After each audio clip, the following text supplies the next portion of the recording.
Ava Wagner from Redbud. She's the leadoff hitter. I only have positions for the pitcher. They gave me positions, but I'm not really worried about that because they're going to be moving around.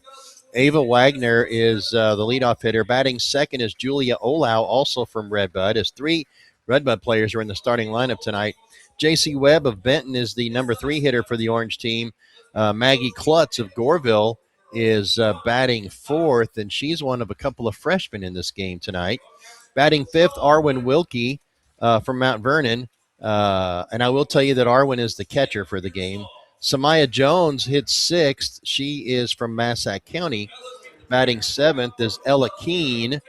Ella Keene is the seventh hitter. Batting eighth is Redbud's Peyton Crair. Ella Keene, by the way, is from Pinckneyville. Peyton Crair batting eighth for the Orange team.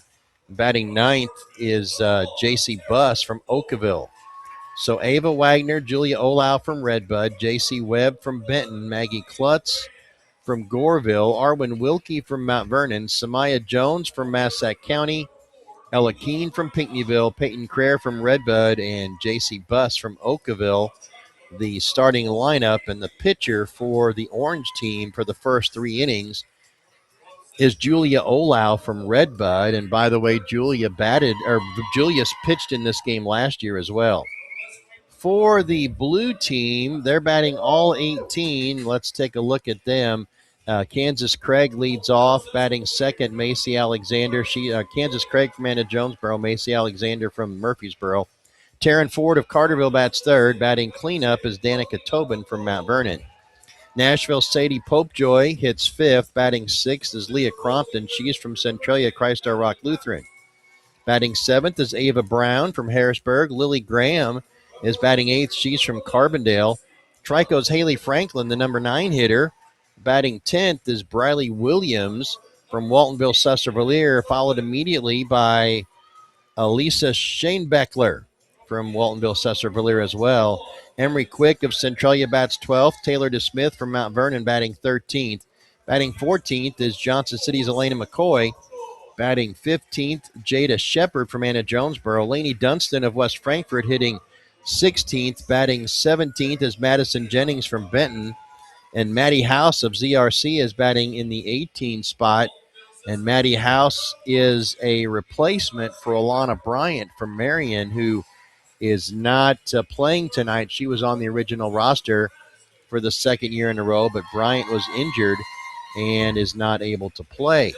And as I went through those lineups, first of all, noticeably absent in the starting lineup for the Orange team is Cadence Phillips from Carterville, who is headed to University of Illinois to play softball there. And she will be in the second 3 innings, I'm sure, and looking forward to the possibility of a Cadence Phillips against Taryn Ford matchup in the pitcher circle. I think you're right. I think they'll be up in the middle, and I hope they are. I hope we see I it would go like to head to see head. them. I'd Yes. like to see them go head to head. I think that would be great. They're getting ready to play the national anthem. We're going to let John and his crew over in the Silly Suite, the SI Roofing and Siding Silly Suite, handle anthem duties, and we'll come back with first pitch right after this. You're listening and watching the SI Select All-Star Game on the Bird's Nest and the WGGH Facebook page. Now, here's the thing about Tim. Timing is everything. And they are honoring the America with the playing of the national anthem. We're going to let Ted take over there with that, and we're going to show our respect. We ask you show your respect for the flag at home as well.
Welcome back into the SI Roofing and Siding Shenanigans Suite, Tim Petrovich. Come on, 44 years in the business. It's the Shenanigans Suite. Of course, if Bubba and I are there at Shenanigans, we're just going to remind you, as they said, play ball. We're going to send it back to them in just a second, right? Go Throwbillies in the comments on the SI Select softball page. That's entered to win 12. We're going to get 12 tickets tonight to that. Also, tag Pookie's. I need you to tag their restaurant in the comments if you want this $10 gift card. I've got one for you. What did I say, Bubba? What do you? It's not what you said. It's how you said it. Don't ever talk to me again. Tim, Susan, take it away before I punch Bubba right in the ear. Thank you very much. And we don't allow fighting here, so Yeah, so just can it right now. the teacher in me will come out. You know, John told me earlier in the week that it was the silly suite, not the shenanigan suite. So he's changed his mind and then didn't tell me and expected me to read his mind and not know exactly what's going on. Looking at these teams tonight, we got some stats on a lot of these players. Of course, one of the standouts in this game is Kansas Craig on the blue team from Anna Jonesboro. She's among the career leaders in the state of Illinois in home runs, and she hit another 16 home runs this year to go along with 52 RBI. And just for good measure, she also stole 24 bases, so some pretty good numbers for her. Of course, the highest batting average I saw in this game was Kansas Craig, who hit 542, but Danica Tobin from Mount Vernon also hit 520, so a couple of players hit over 500. And perhaps one of the speediest players we talked about, J.C. Buss from Oakville, who had 8 triples. But I was also going through Kansas. We said Kansas Craig had 24 stolen bases. I'm trying to see if anyone else. I'd only put stolen bases if the number stood out to me. I think that might have been it. So, Kansas Craig, one of the top players in Southern Illinois, and she continued to show that dominance this year for the Anna Jonesboro Lady Wildcats. What year is she? She's graduating, so this is her last year. Is she going on somewhere? I do not know the answer to that. Our good friend Ron Ellis probably does, and I guess we're not going to get to see the head-to-head matchup we wanted. Because Taryn Ford is pitching to start the game for the blue team. She is warming up in the pitcher circle. Taryn Ford was the number 2 pitcher for Carterville. We talked about Cadence Phillips. So listen to these numbers. For Cadence Phillips, she was 24-0 with a 0.10 ERA. We talked about being a dominant pitcher. 324 strikeouts against 17 walks. And she is signed to go to the University of Illinois. Taryn Ford was the 2 pitcher for Carterville. A lot of schools would like to have her as the number 1. She was 14-1 with a 1.08 ERA. She struck out 182 and walked 29. So, when your number 2 pitcher has those kind of numbers, that's pretty impressive. It's darn impressive, and congratulations again to the Carterville Lions for an outstanding season. Will does a good job at Carterville, and his kids are always prepared. And just congratulations from all of Southern Illinois to the Carterville Lions. So this game, by the way, has representatives from 3 Final Four teams. Waltonville-Susser-Valier got second in Class 1A. We mentioned that Carterville won the Class 2A state championship, their second time in the last 3 years. And Oakville finished 4th in Class 1A. They lost a tough 2-1 game against the eventual state champion Decatur in the semifinal, and then Oakville lost to Dakota also in a close game that went extra innings. And the first pitch from Taryn Ford to Ava Wagner is high and outside for a ball, and that's how this SI Select All-Star game starts, the Lloyd Nelson Memorial.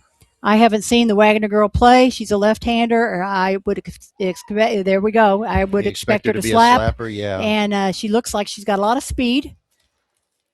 And the ball is going to obviously play quick off this AstroTurf.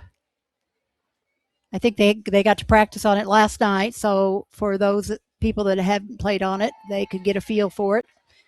It does change the game a little bit. Speeds everything up. and like you said, what an outstanding program to be able to have both those pitchers in the same uniforms.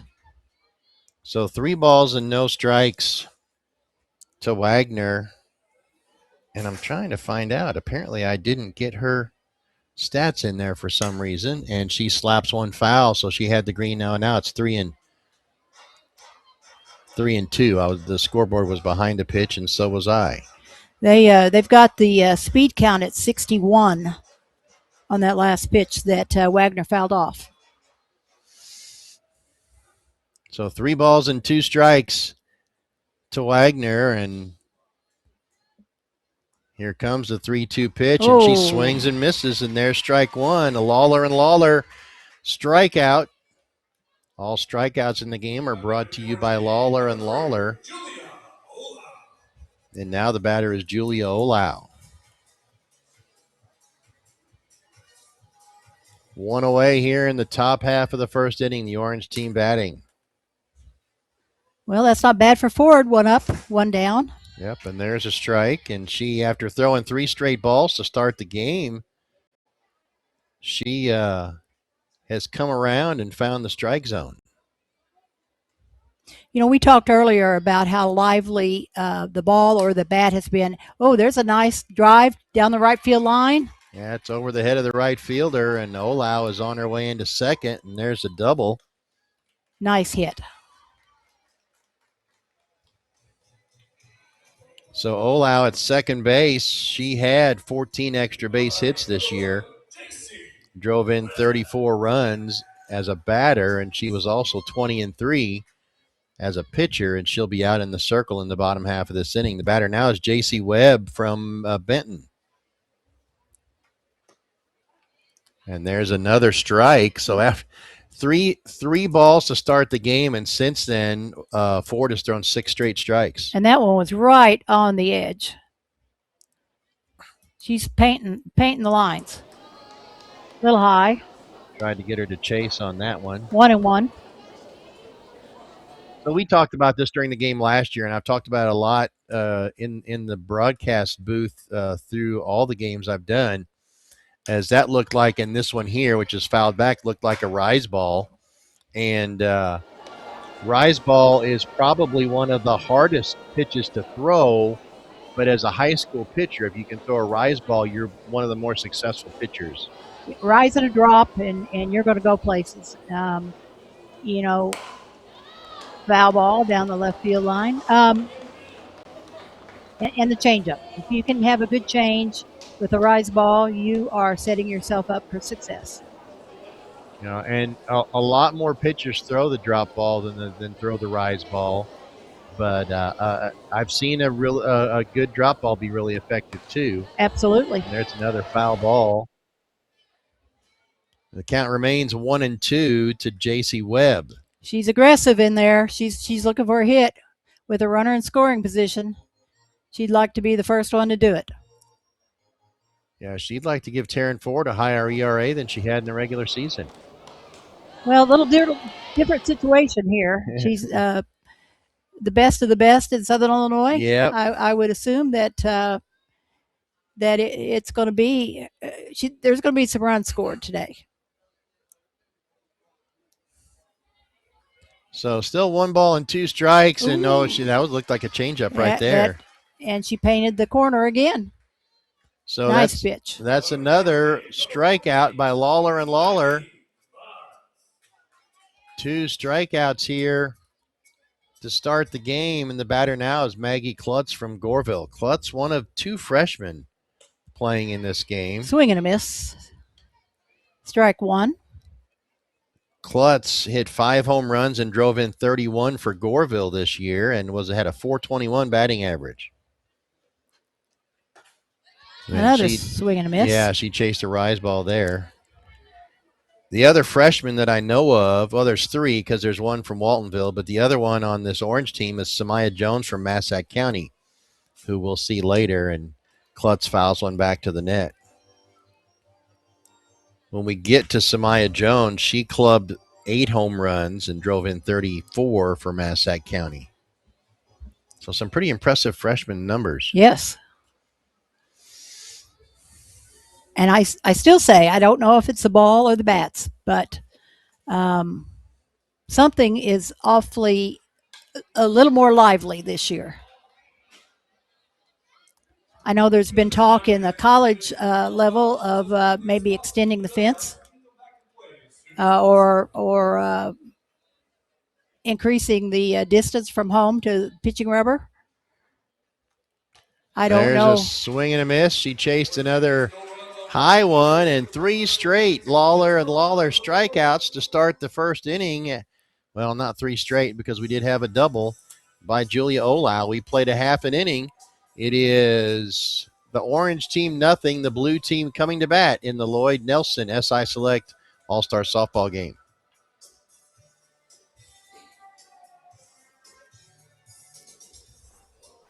Welcome back into the nest. We're over here in the SI Roofing and Siding booth, Bubba. The silly sweet. We have to get this is shenanigans week. Oh, we sorry. have to give away the stick of fork in it right now, but you have to tag them in the comments. First person to tag stick of fork in it, you're going to get that $20 gift certificate. 3 strikeouts in that first inning.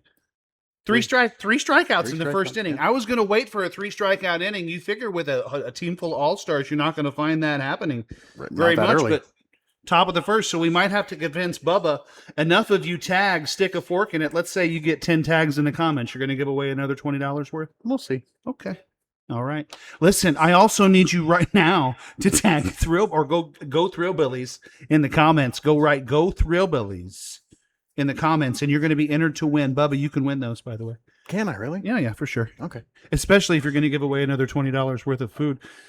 It's a mead you world. It's like how that business end works. But also tag Pookies right now. Tag Pookies Okay. in the comments, please. I got 10 gift cards to give out, and as soon as I find out what Bubba and Michael are laughing about, go back to Tim and Susan. We'll see you in a minute.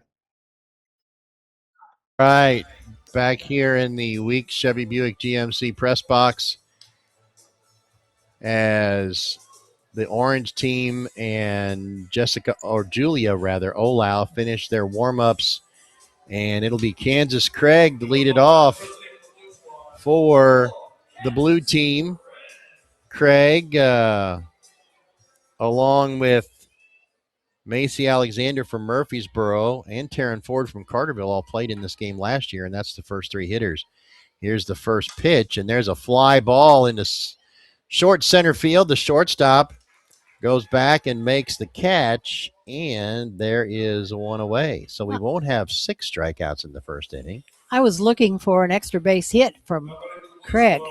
You had her all built up, and I was on the edge of my seat. Got just a little under it, I think.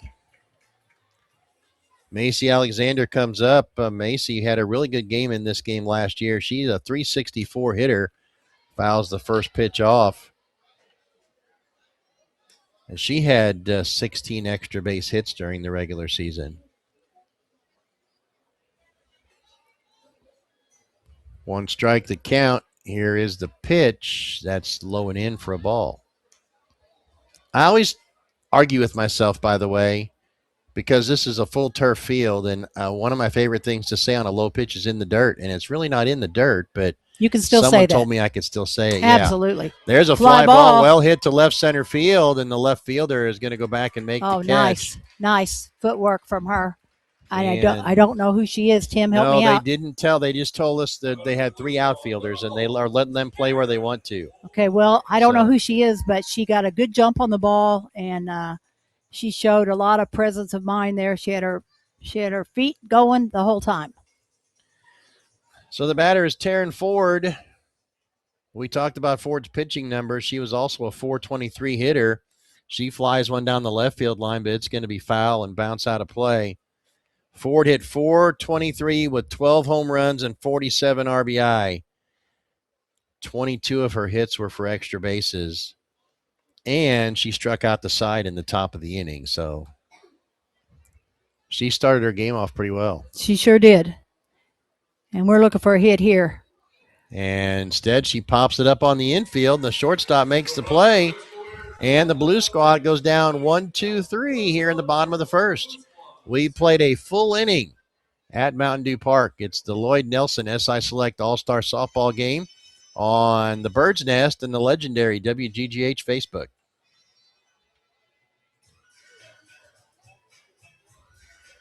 Do I love hearing Tim Petrovich say the Bird's Nest and the legendary WGGH? It's like bananas and peanut butter, you know?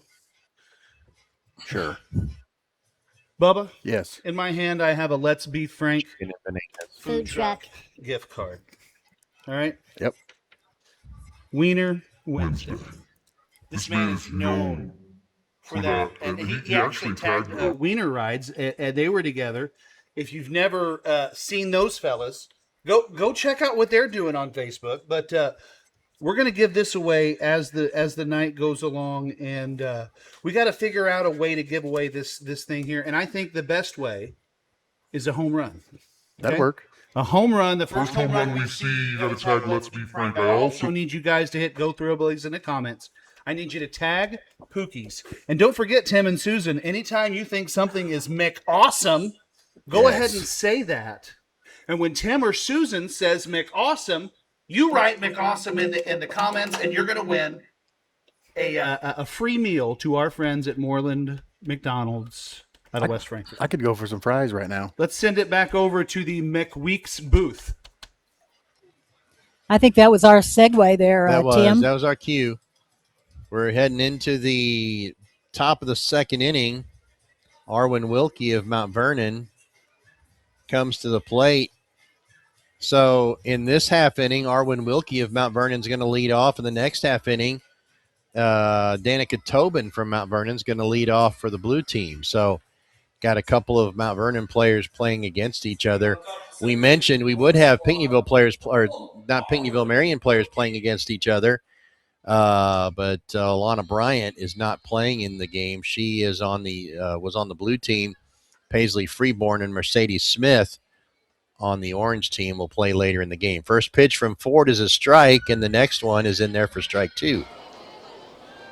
And has she thrown a ball since she threw the first three? I don't think she has. Here comes the pitch, and that's fouled back to the screen. There have been a lot of foul balls. I will say that. They're getting under it, so that tells me she's throwing a lot of rise balls. But she owns the whole plate. And I do think there was one batter who had a 1-2 count after that 3-2, but not very many. There's a fly ball out in the outfield, and that goes over the center fielder's head, and one hops over the fence in center field. So it's a ground rule double. Well, they almost got that Let's Be Frank home run right away. Close. That was a nice. Has a nice swing, and she's pretty quick around the bases. Not that she needed to be then. Batter now is Samaya Jones, the Massac County freshman. We talked about her. She clubbed 8 home runs this year. She's a candidate for one of those. And Taryn Ford says, not on my plate, and brushes her back. That's ball one. You know, I think Ford knows we had a runner in scoring position, so we're going to see her maybe throw a little harder and maybe be a little more selective about where she puts the ball. And I think also she knows that Jones was a freshman, and she was going to try and intimidate her a little bit there with that inside pitch. You know, a lot of times you talk about these softball, these all-star games where the players kind of just, go out there and loaf, and they're playing hard. They want to win. Sure they do. They're putting it out there as there's a swing and a miss, and that's strike two. There is no let up in these players. Well, and a lot of these girls are still have a little bit of their conference. There's another foul ball. These schools, these teams have played against each other, and so they have that competitive spirit about it. Massac County and Carterville is an example of that. There you go. I mean, you always, I won't say it's a feud, but you put Frankfort and Benton together, and a soft one hopper to third. They throw across to first. Now back to third.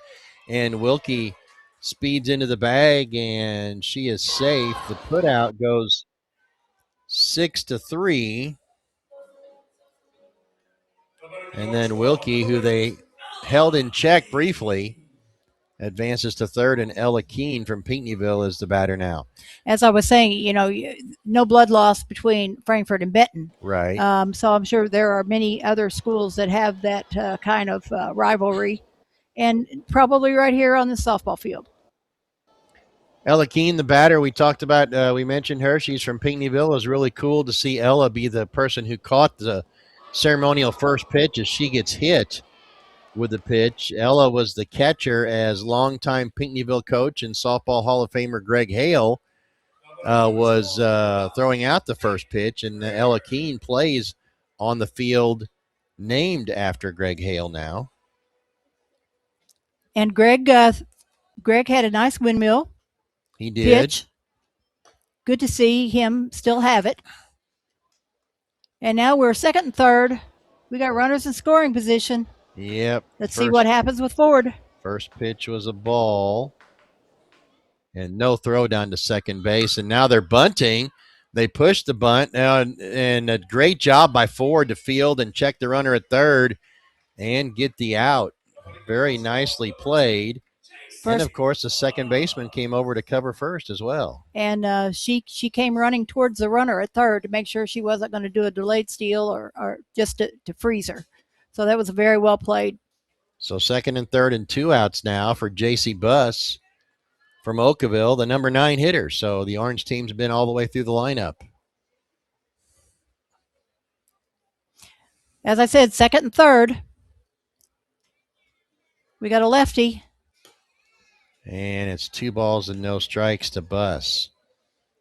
Oakville, we said, finished 4th in Class 1A. J.C. Buss, a .451 hitter. The lefty also had 8 triples.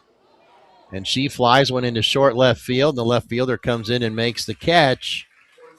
And the inning is over. The Orange team threatens with 2 runners on, but they cannot score. We go to the bottom of the second. Still scoreless, the blue team and the orange team at the Lloyd Nelson Memorial SI Select All-Star Softball game on the Bird's Nest and the legendary WGGH Facebook. Hi, everybody. Hello. It's John and Bubba.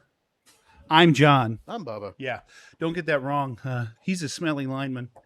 I'm one of the good-looking guys. That season's coming up too, Bubba. When we get to talk football and listen, those are the things that come with it. That's part of it. Also, part of it, Bubba, is if you haven't wrote "Go Thrillbillies" in the comments on the SI Select softball page, then what are you doing? What is your problem? What really are you doing? Put it in right now. It's free. It's free. And I'm gonna pick. We're gonna go down and we're gonna give out some tickets to the Thrillbillies this weekend. Also. Don't forget, we got Timber Melvin roaming around the crowd with the phone trying to take videos. Shep Timber Melvin is going to be around. You're going to see her. She's an extension of the Nest. She's going to have the fan cam down there, parent introductions. There's something going on down there on the field, Bubskis. Yeah. That may be, I'm not sure which team that is. I do know that there's a 16U team here that won Illinois State this year, or this past weekend. Dan Reed sent that to me from Lawler and Lawler. We'll get that on a little later. But don't forget, Pookies. Stick a fork in it. Stick a fork in it. Yeah, if they haven't done it yet, we got to go check it out. Go Thrillbillies. Go Thrillbillies. Also, don't forget Tim and Susan. You still have your 4 McAwesomes left. It's like a golden buzzer, but even cooler. We'll see you in a minute. All right, the blue team getting ready to come up. Danica Tobin into the batter's box. Someone going down, it looks like it might be Audrey Ortega going down to pitch or warm up pitching. She might be the one comes in the middle innings. Danica Tobin is the batter, followed by Sadie Popejoy from Nashville and Leah Crompton from Christ Our Rock Lutheran, and the first pitch is fouled off. I know John wants us to say that word, but I haven't seen anything that fits the bill yet. I haven't either. But we'll just have to see. Now, we might have missed an opportunity when Taryn Ford struck out the side in the first inning. We might have missed one there, but we had a little ceremony here on the field. I'm not quite sure who the team was. Might have been the winner of the state tournament this weekend. It was the runner-up in the Class 1A state tournament, Waltonville Cesar Valliere. Okay. Lady Spartans. They were recognized here on the third base side. Two of the players are on squad as there's a ground ball. Nice scoop by the shortstop and a throw to first. And there is one away. She made it look easy there. One hopper. It gets there quick off this turf. Well, I think if I look at my lineup picture for the Orange team, they did give me infield positions. The shortstop is Webb from Benton. This is J.C. Webb. This is Popejoy. Sadie Popejoy, left-handed hitter from Nashville. Didn't get any stats on her, but I saw her name in print a lot since I've done some things. And she wraps a base hit into right center field, so that's the first hit of the game for the blue team. And Popejoy is on first. She took advantage of an early pitch, and second baseman didn't have a chance at it. But the center fielder did do a great job, good hustle of cutting it off so it didn't go to the fence. The batter is Leah Crompton from Christ Our Rock Lutheran. In Centralia, and I finally learned exactly where that school is. It's right across the road from Kaskaskia College, and she lines a one-hopper into right field and back-to-back singles for the blue team after not getting a hit. That was a nice swing as well. And she went with that ball to the outside, took it to right field, and now Ava Brown of Harrisburg is the batter.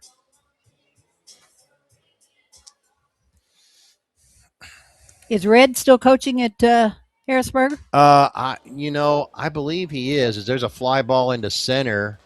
The center fielder comes in and makes the catch. He does a nice job.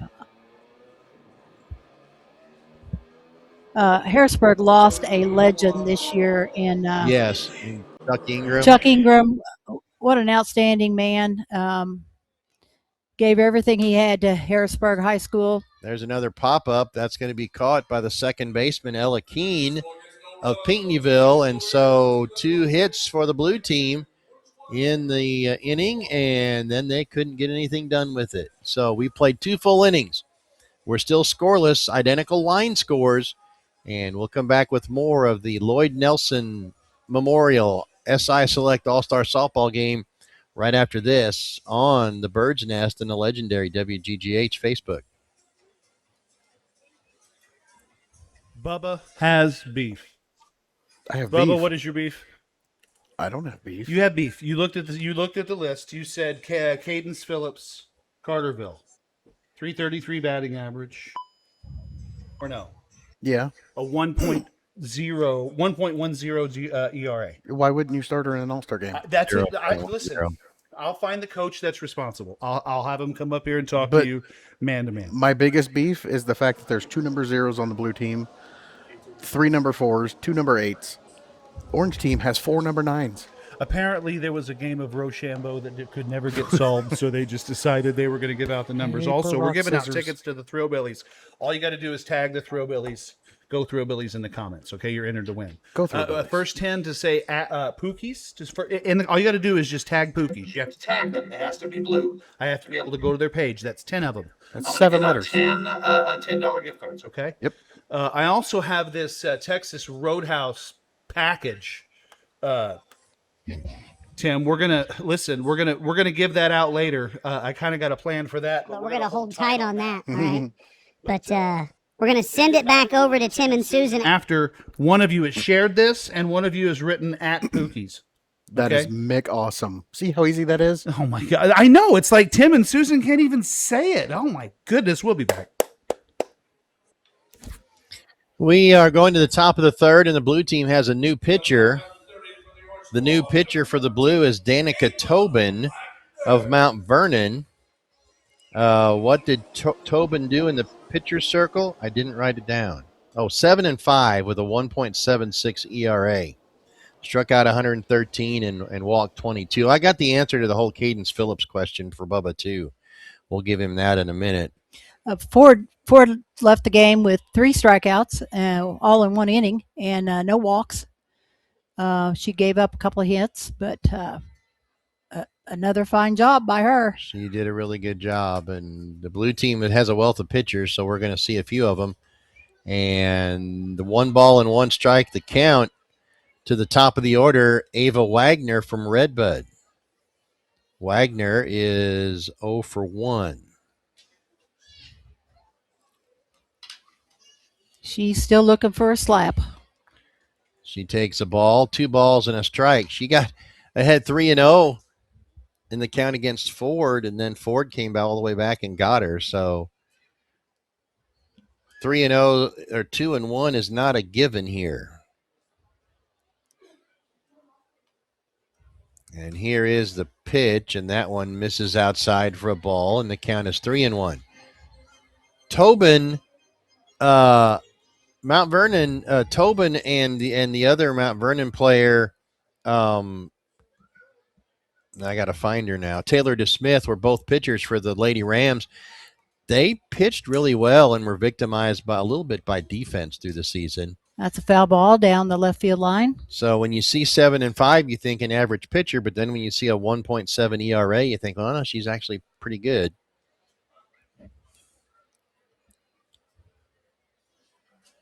Three balls and 2 strikes now. The scoreboard behind, and now they finally catch up, and here comes a 3-2 pitch.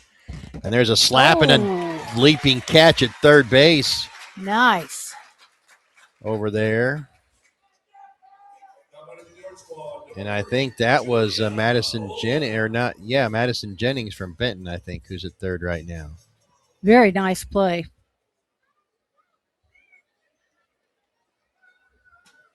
One away, and Julia Olau is up. She got the first hit of the game. Takes a pitch for a ball. She doubled to right field over the right fielder's head, and now the right fielder in the game now is playing way in. So not sure if that's a good strategy or not. Here's a fly ball now to left down the line, but it's going to be foul. The whole outfield's playing in.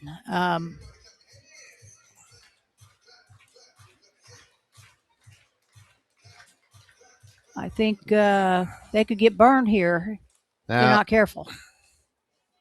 I think the center fielder playing the deepest of any of them. As here's the pitch, the 1-1 pitch misses outside. I saw some center fielders, though, who played shallow and made some really nice plays in the outfield, could cover a lot of ground. Yes. So,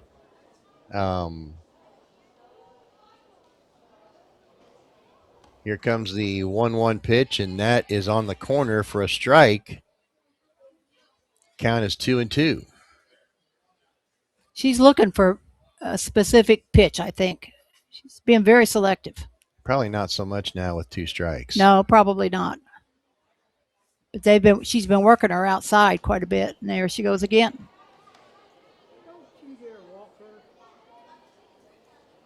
Full count to Julia Olau, who has a double, is 1 for 1.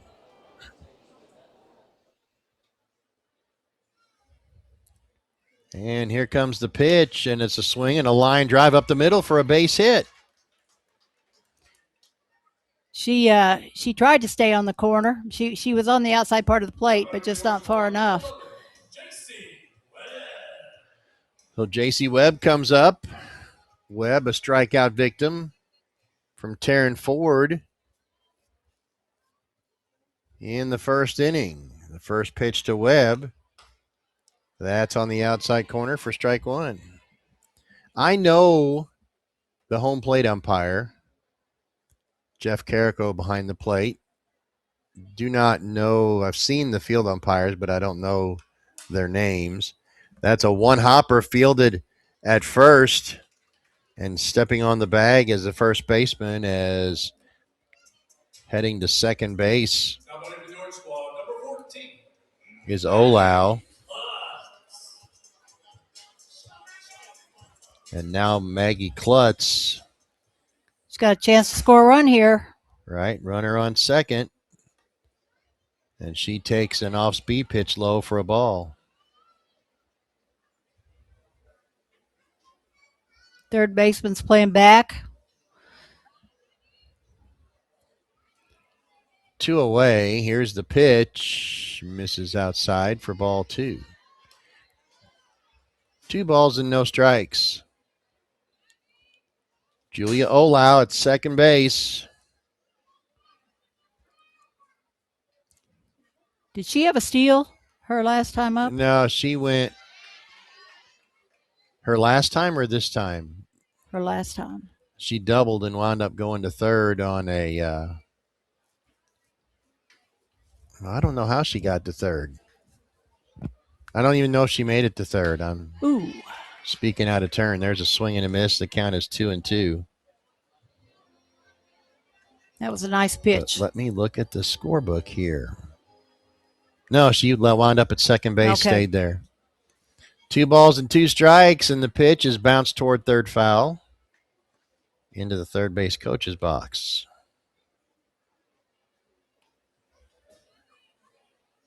We got a little battle going on here. Maggie Klutz, one of the 3 freshmen in the game, or on the rosters. Here's the 2-2 pitch in the dirt, gets away. They throw down to third as Olau goes to third base. She saw it in the dirt and knew that was her chance. Now the first run of the game, 60 feet away. Here comes the 3-2 pitch, and Klutz fouls one off. Stays alive, still 3-2. Did you think it'd take till the third inning to possibly have a score? Well, for me, it depended on who was pitching. And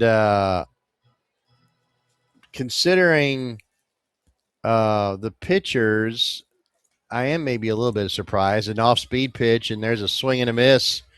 And that ends the inning on a strikeout. So Tobin gets out of the jam with a Lawler and Lawler strikeout. We'll come back with the bottom of the third right after this. This is the Lloyd Nelson Memorial SI Select All-Star Softball game on the Bird's Nest and a legendary WGGH Facebook. Welcome back into the nest. Did I blow your eardrums out, Chris? No, Something not at all. needs to Not be too bad. awesome. Alongside me, Chris Dexter. You might know him as Southern Illinois Sports with Chris Dexter. But Chris, how many events did you make it out to this year?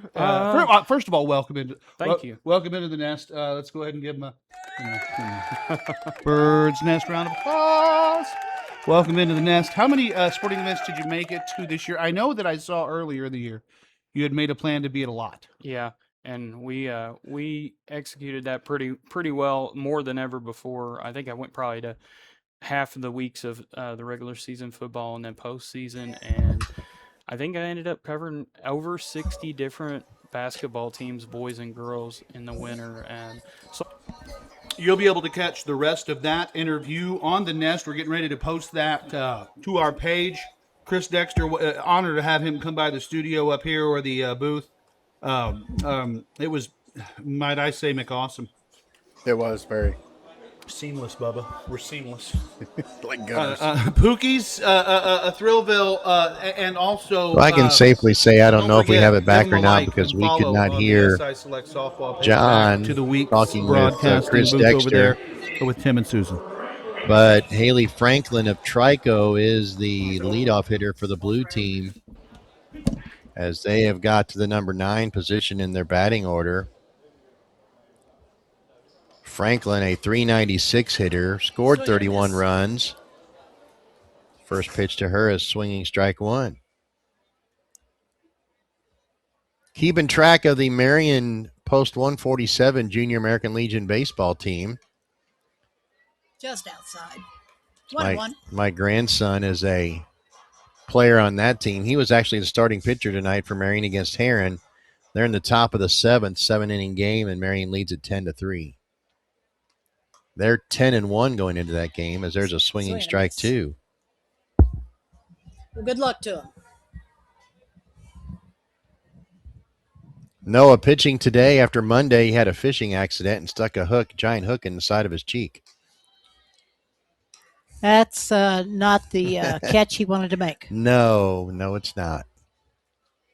He is a largemouth, but that's not. Never mind. 2 balls and 2 strikes to Haley Franklin. And there's a pop foul behind home plate. Now to play into the seats. Not a bad crowd here tonight. Probably in the several hundred range. Well, it's a weather-wise, it's a nice night to get out and maybe bring your family out, and especially if you've got a little girl in your family that's interested in softball, this is a great way for her to see what the big girls do. There's a Lawler and Lawler strikeout by Julia Olau. I was at the Oasis Fields this weekend for the state tournament and saw some good softball. I was watching the 13U kids and some really good softball for 13s, and I think they're getting better at a younger age now because they're getting better coaching and because of their schedule, they're playing good opponents. Well, and at the same time, they're wanting to be those girls that are in the College World Series on TV. Absolutely. 1 ball and 1 strike to count to Briley Williams, Waltonville Susser-Valier. That's one of the teams that went to state from Southern Illinois. The Lady Spartans finished second in Class 1A, as now the count is 1-2. That strikeout, by the way, by Olau was her first in the game, and there's a pop foul and out of play.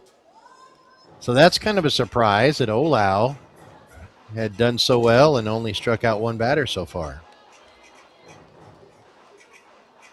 A ball and 2 strikes.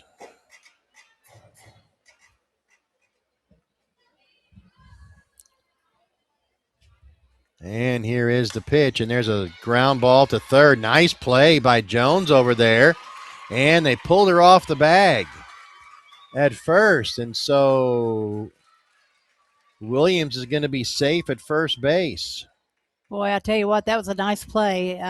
It didn't end well, but that may come back and bite them.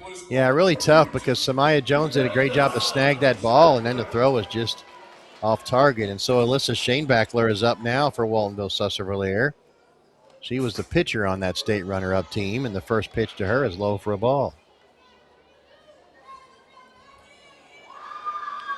1 ball the count. Here comes the pitch. Swinging a foul ball back to the screen for strike 2. And you know, if Jones had made that play like she did and then got Franklin out at Williams out at first base, that play would have been really McAwesome. It had all the feelings of a McAwesome play. There's another foul ball. The count to Shanebackler is 1-2. We're in the bottom of the third. Scoreless game. No runs, 3 hits, and 1 error for the orange team. No runs, 2 hits, and no errors for the blue team. There's another foul ball. We got a runner on first, so she's going to try to do anything she can to move her around. Only 1 out here in the inning, and these 2 players have played together all year, so they know what each other's change up just missed. That's the kind of pitch that sends you to the chiropractor the next morning. Yeah, especially if you swing at it because you're done swinging and already back to the dugout before the ball gets to the plate. There's a deep fly ball to left, but that is foul and out of play. That would have, had it been fair, it would have been right at the home run wall. Somebody might have been getting some hot dogs. Might have. Still 2 balls and 2 strikes. That misses low and in for a ball, and the count now is full at 3-2. And now with 2 outs, the runner would be going for sure. A lot of times we see the runners go on with 1 out because you know if it's either ball 4 or if it's close, the batter's going to put the bat on the ball. Right. We'll see what they do here. The runner is not going, and rings her up on the outside corner. Strike 3 called for the Lawler and Lawler strikeout. The second of the inning and the second of the game for Julia Olau. And Emery Quick from Centralia's up. I'd have to question that one. Tap the helmet. You know, in Major League Baseball now, you can tap your helmet and ask for a challenge on a pitch. Well, we're not that sophisticated here. One strike. The count is Quick fouls one off. Here's the 0-1. That's on the outside corner for strike 2. So the count is 0-2. Emery Quick from Centralia. The Annies, who are moving from the South 7 to the Cahokia Conference next school year. And there's a changeup that bounces in there for a ball. It's 1-2. They finished their last South 7 Conference season in second place behind Marion. Here's a little nubber spinner towards the second baseman, and she throws it, and it's dropped, and now runners on first and third, and it goes out of play into the dugout, so it'll be runners on second and third. And who do you give that air to? I'd give it to the first baseman. But more importantly, we got runners on second, third. And we do have 2 outs, right? There are 2 outs. And so runners on second and third. Williams at third and Quick at second. And the batter is Taylor DeSmith from Mount Vernon. DeSmith, a .321 hitter, who did have 3 home runs on the season and knocked in 20 for Mount Vernon. The outfielders have backed up. Yeah, they want to make sure they make the catch, keep the ball in front of them. There's a swing and a miss. The count is 1 ball and 1 strike. That was a nice pitch. He's going to have to bear down here. Olau trying to pitch out of a jam here in the bottom of the third. That's in there for strike 2.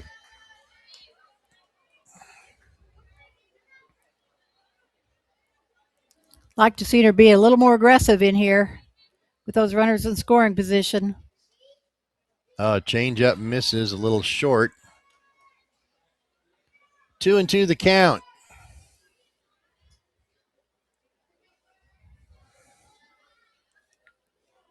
Two balls and 2 strikes, 2 on and 2 out. And there's a pop foul out of play. We have seen more foul balls today than normal. There's been a lot. And they're getting over the net into the crowd, so people are having to return them. You don't get to keep the foul balls here. Here's the pitch. Swing and a miss. She got her. Struck out the side, and I have to say that to get that strikeout in a big situation like that, that was pretty McAwesome too. Let's go with it. All right. Another Lawler and Lawler strikeout to end the inning. We played 3 full innings. We're still scoreless. You're watching the Lloyd Nelson Memorial SI Select All-Star Softball game on the Bird's Nest and the legendary WGGH Facebook. Okay, Bubba. Okay. That was them. That was Tim You going and home with Mama? Susan on the call. Okay. That's a McAwesome is what they said. So just put McAwesome right now in the comments and the SI Select Facebook page, and you're going to take that. Listen, if you got somebody here, we're going to name those off. Bubba and I are going to be looking. Also, we're looking for some winners for these Throwbilly tickets. I need you to write go Throwbillies in the comments. I need you to tag Pookie's. Did you get my all right? shampoo? Because I just got you. If you don't do that, then I'm going to be stuck going to Pookie's 10 times. 26? Right? Okay. I'll demo it. No, they have to do it on the SI Select softball page. Check for I'm work. okay with keeping some Pookie's gift cards. Boy, oh boy, oh boy, Bubski's. That's the end of 3, right? We're getting ready to go at the Yes, top of 4? top of the 4th, yes. Okay. Well, let's send it back to Tim and Susan, and thank you for the last McAwesome. Tag it in the comments, and that's going to be yours. Also, have somebody come up here to the booth. If you win, we'll have all the prizes right here in the SI Roofing and Siding Suite. What tournament is this? What is it? Okay. Okay. I love you guys. I don't know what's going on over there on the other side.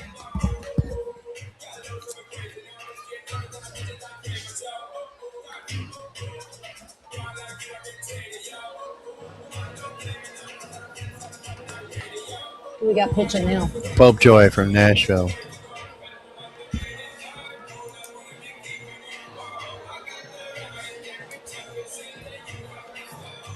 So we should see all new batters for the Orange team here as we go to the top of the fourth. Tim Petrowicz and Susan Malkovich. From a standpoint of technical stuff, we can't hear right now between innings what's going on, so we don't know. The batter for the Orange team, we said new batters. The batter for the Orange team is Paisley Freeborn from Marion. Got a great Paisley Freeborn story I've been waiting to share. As she's heading the count 2-0 in the regional championship game against Centralia. She had a triple and then a single and then a home run, and she lacked a double for the cycle when she came up the last time as she takes ball 3. And I thought, well, she gets a double. She got the cycle in the regional championship game. And I think she said, forget the double. I'm going to go for another home run. She flied out to the fence in center field. Oh, boy. And she gave it all she had, though. Yeah, she wasn't messing with a cycle. The new pitcher for the blue team is Sadie Popejoy from Nashville. She's in the pitcher circle, and Paisley Freeborn draws the walk, and the batter Mackenzie Mowry from Nashville, and that skips past the left fielder all the way to the fence. Freeborn, they're going to hold her up at third base. Mowry with a double that short hopped this left fielder and got past her to the fence. And I didn't even have time to put the new batter in. That was a tough play. She was kind of handcuffed. And again, the turf makes it a little more difficult. So we got runners at second and third now, and things are looking bright for the Orange team. Yeah, and Cadence Phillips is up. And we'll see if she's pitching in this next inning. We got a couple warming up on the blue team also. Yeah, that was Danica Tobin back out there again, and then as Phillips fouls one off. So I don't know if she just didn't like the way she was throwing and wanted to throw a little more to warm up. There is another one down there in right field as well. They got a lot of pitchers on this blue team. So I know Shane Beckler from WSV is one of them. Bubba had asked earlier why you wouldn't start Cadence Phillips. My thought was if she wasn't starting, she was going to wind up being the last pitcher, so she'd get to pitch her way. Her last high school game would be in the pitcher circle at the end of it. But she's in the game now, so she may wind up pitching in these next 3 innings. I don't know. Swing and a miss, 2 balls and 2 strikes for Phillips. Pitching has there used to not be a lot of good pitchers, and now we have such good people teaching pitching. Like I know there's some pitching schools around, but we have Kim Wheeler, who was the high school coach at Carbondale, that has a pitching academy, and she's got some great young kids that I've seen some really outstanding teaching done by her. So I look forward to having some really, really good pitchers in 4 or 5 years coming out of her camp.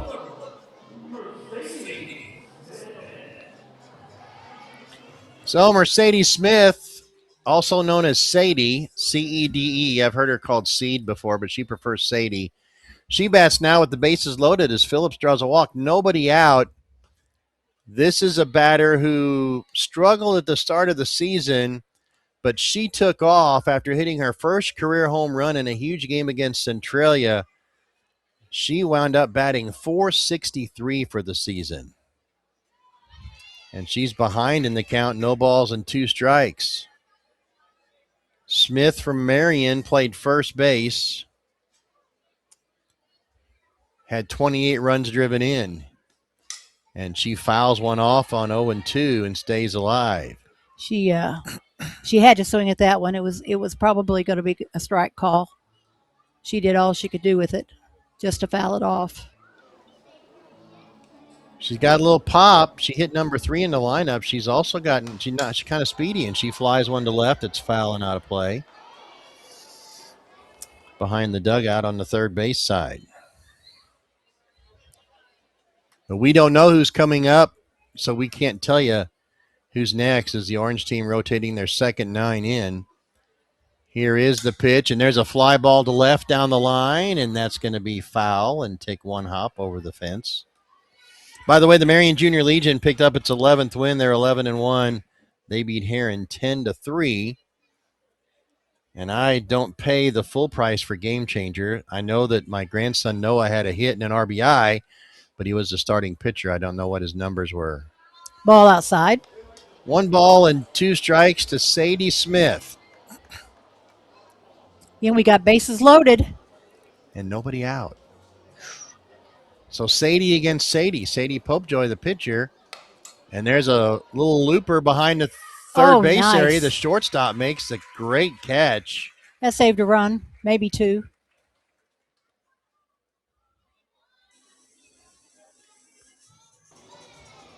That's one of those ESPN Sports Center plays.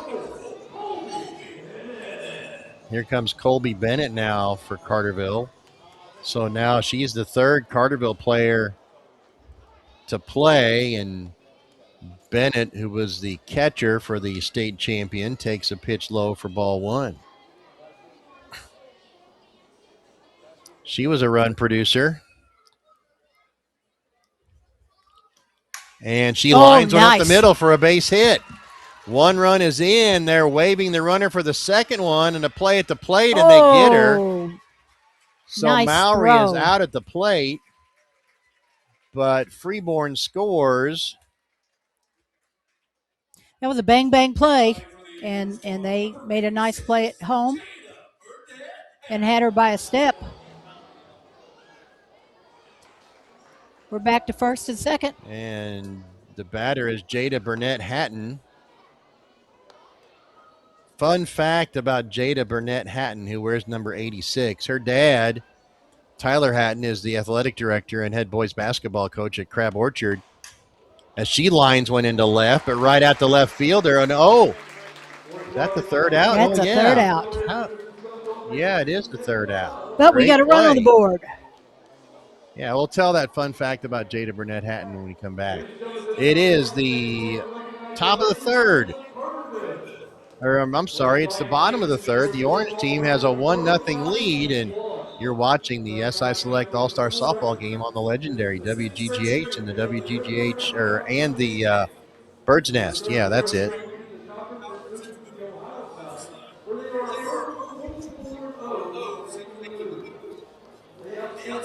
Hey, Bubba. Hey, Michael. What's up? Oh, hi, Ted.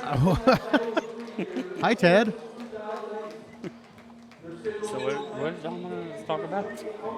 What's up? What did John want us to talk about? I don't know. We had any winners We've on had our 3. giveaways tonight? We've had 3 so far. Okay. How many have we given away? I don't know. I don't know either. That's why John doesn't need to leave the room. Because I have no idea. That's why this is the silly booth. Yeah, this is Shenanigans booth. The shenanigans booth.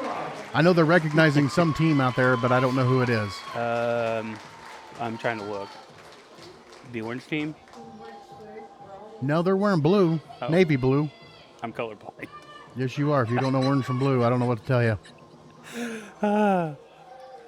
Look at John actually out there working. Yeah, it's the first time the camera's moved in 2 innings. That's because he's got that Ted in him because he drank half a Ted soda. Oh, gosh. I can't. You just want to give it back to Susan and Tim? Yeah, we might as well All right. because this is Susan going nowhere. and Tim, this is going right back to you guys. Okay, we got a Crab Orchard story we want to hear. Yeah, Jada Burnett Hatton, playing for Crab Orchard, mentioned her dad's the head boys basketball coach, and he is also the athletic director, but he's a former WWE star. And he worked for WWE for a few years and gave that up when Jada started playing softball, and he wanted to follow her around playing softball. So he decided that was what he was going to do. WWE to becoming a school teacher. That's a big shift, isn't it? It is. I believe we got a pitcher from Crab Orchard. Yes, we do. Audrey Ortega, she's a sophomore. She pitched in this game last year as well. She is in the pitcher circle, the new pitcher for Crab Orchard. And Elena McCoy is the batter. She's from Johnston City. McCoy batting for the first time. She's 14th in the 18-player rotation, and she pops one foul behind home plate and out of play. While we were on a break, they had the Carterville Lions first place softball team out on the field. Yep, I was going to say that. Bubba and Michael weren't sure who it was. And honored them. And by the way, they were both right because Carterville is navy blue and orange. So one of them said orange, one of them said blue. They were both right. I don't know if they'll recognize each other for that or not. Probably not. Another foul ball by McCoy, and the count is 0-2. On deck is Jada Shepard for Manna Jonesboro as that pitch is inside for a ball. Crab Orchard has the nicest little field. And they've had a really good team to play on it, too, the last couple years. There's a fly ball into center. Center fielder going back and makes an over-the-shoulder catch right in front of the fence. You know, that could be considered awesome as well. It could, but that's the third one now, so we just got to be selective with our fourth one because we've only got 4 to do. But a McAwesome catch out there in center field. But now we have 1 left, so we'll be really selective with the last one. Jada Shepard comes up. Oh, no, it's not Jada Shepard. It's Madison Jennings.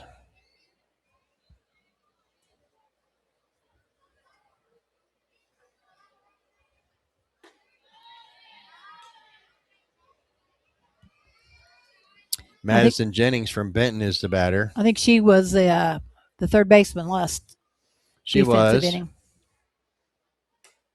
And there's a swing and a miss, strike 2. I got my blue team kind of messed up because there were so many players in the batting order that I didn't quite get them in the right order. I think you're doing a great job. And she strikes out, and there's 2 away. Another Lawler and Lawler strikeout by Audrey Ortega, her first one of the game, but another one for the Orange team pitchers. And now Jada Shepard is up. She painted the outside corner. In fact, she widened the strike zone quite a bit. The first pitch to Shepard is high for a ball. Jada Shepard, what'd she do this year? 4 home runs, 33 RBI, and a 374 batting average. She also got on base a lot and scored 34 times. And the count to her is 1 ball and 1 strike. I may have to turn the light on here in between the innings so I can see my stat sheet. 1 ball and 1 strike. Here comes the pitch. There's a line drive into right center field. That's a hit. Cut off by the center fielder who throws it into first base. That's a weird thing to do. That was an odd play, but it worked. Yep. Held Shepard to a single, and now the batter is Lainey Dunston. Lainey Dunston representing West Frankfort High School, and she had to take her shin guards off because she's going to be in at catcher in the next defensive inning, and she is the number 17 hitter in the lineup. Laney's got some power. And she pops one behind the shortstop, and that's going to drop for a base hit. And going all the way to third is Shepard, and she dives in under the tag. What a great slide. And Dunston's on second with the throw. So runners on second and third, and the blue team threatening now. And the batter now is Maddie House from ZRC. Dunston has a very good swing, and she's a very good defensive catcher. Pitch to House is high for ball 1. Second and third and 2 away. During the season, Lainey Dunston, 23 RBI and a 271 batting average. as the West Frankfort backstop. There's a swing and a one-hopper foul over at first base. Hatton knocks it down and throws it back. 1 ball and 1 strike. We're in the bottom of the 4th. Orange team leads 1-0. Here's the pitch that misses inside for a ball, and the count is 2-1. Orange scored a run at the top of the 4th. Blue threatens here with 2 runners on in the bottom half and 2 outs. A little 2-out rally going. Here's the 2-1 pitch. Bouncer right back to the circle. Ortega snags it, throws to first, and she's out of the jam. We played 4 innings here at the Lloyd Nelson Memorial SI Select All-Star Softball game. The orange team leads the blue team 1-0, and you're watching on the Bird's Nest and the legendary WGGH Facebook. Okay, hold on. We need to. Hey, Bubba. Hey, if you look over there to your left out past center field, looks like somebody got pulled over on the interstate. Oh, no. That's McAwesome. Bad boys, bad boys. What you gonna do? I tell you what I'm gonna do. I know for my birthday this year, which is coming up pretty soon. Yep. There was something at Ollie's the other day. Did you see it? Something where? At Ollie's. What was that? Was it some cologne? Oh no, it was some cologne. Go ahead, Bubba. Was it the Elon Musk? Wait a minute. Go ahead. Go ahead. Elon Musk. Oh my gosh. Sold exclusively at Ollie's. Oh my gosh. It is Elon Musk exclusively at Ollie's. It isn't, but it is exclusive here. If you write Thrillbillies, go Thrillbillies in the comments. You could take, and that's on the SI Select softball page. So go to their page, Yeah, give them a like. do that. Just don't do it so fast you get pulled over by the police on the No, interstate. no doubt about that. 1-0 is the score. Tim and Susan. What a game we got so far, and what a broadcasting team. I believe they could be Hall of Fame material just as it is, just this one night a year. Just so for let's tonight. weeks in the weeks at GMC Chevy booth. We'll send it back over to Tim and Susan. I don't know about you, Tim, but I feel like we're first class up here. Yeah, this is a nice setup. The Thrillbillies always do a good job. The Miners did a good job before. And even though this is a visitor's broadcast booth, I've kind of made this my home when I've done some Marion games out here. So I just like this one better. I can open the windows and feel like I'm part of the game. And by the way, being part of the game, new pitcher for the Blue blue team is Elissa Elissa Shanebeckler. She was the pitcher for Waltonville Cesar-Valier and took them to a runner-up finish in Class 1A. Her pitching circle numbers, she was 26-6, a 2.15 ERA, struck out 262 batters and walked 71. Do we know what year she is? She just graduated. Her teammate in this game, Briley Williams, is a freshman, or what was a freshman. The batter is Audrey Ortega from Crab Orchard, who made the last play in the last inning, and now she bats here. Takes a pitch low and inside for ball 1. You know, I mentioned to you earlier, I got to spend some time with Jerry Glasgow this summer. And for all you Crab Orchard folks, he still has the Crab Orchard in him. He hasn't outgrown Crab Orchard. He, every once in a while, he will slip and the Crab Orchard does come out of him. And the I Love Softball, he has made, it's gone coast to coast, and everybody's using I Love Softball now. And Jerry, we're all proud that Jerry has had the success he has, but we got to be proud of Tara Archibald, his daughter too, that is also the pitching coach there. That's born and bred Southern Illinois.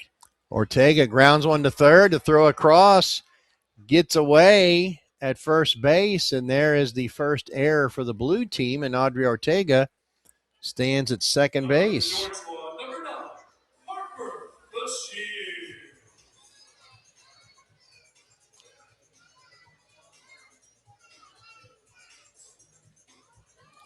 Error there on the first baseman who just didn't snag that ball. Now it was there. I think it was catchable. Oh, yeah. Harper Bashirs is up now. Bashirs, another player from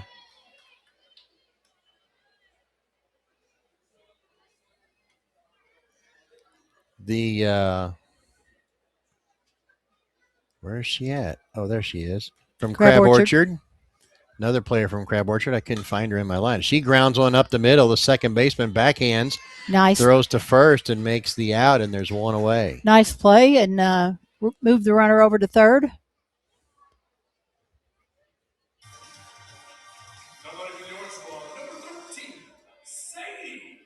Okay, let's undo this and send her to second on the same error, and then we have a ground ball. Sadie Kaler from Massac County. Ground back to the pitcher. Looks the runner back. Nice play. And gets the out. Nice play there by Shane Beckler. I think she's done that before. It looked like it. Looked like she had some experience there.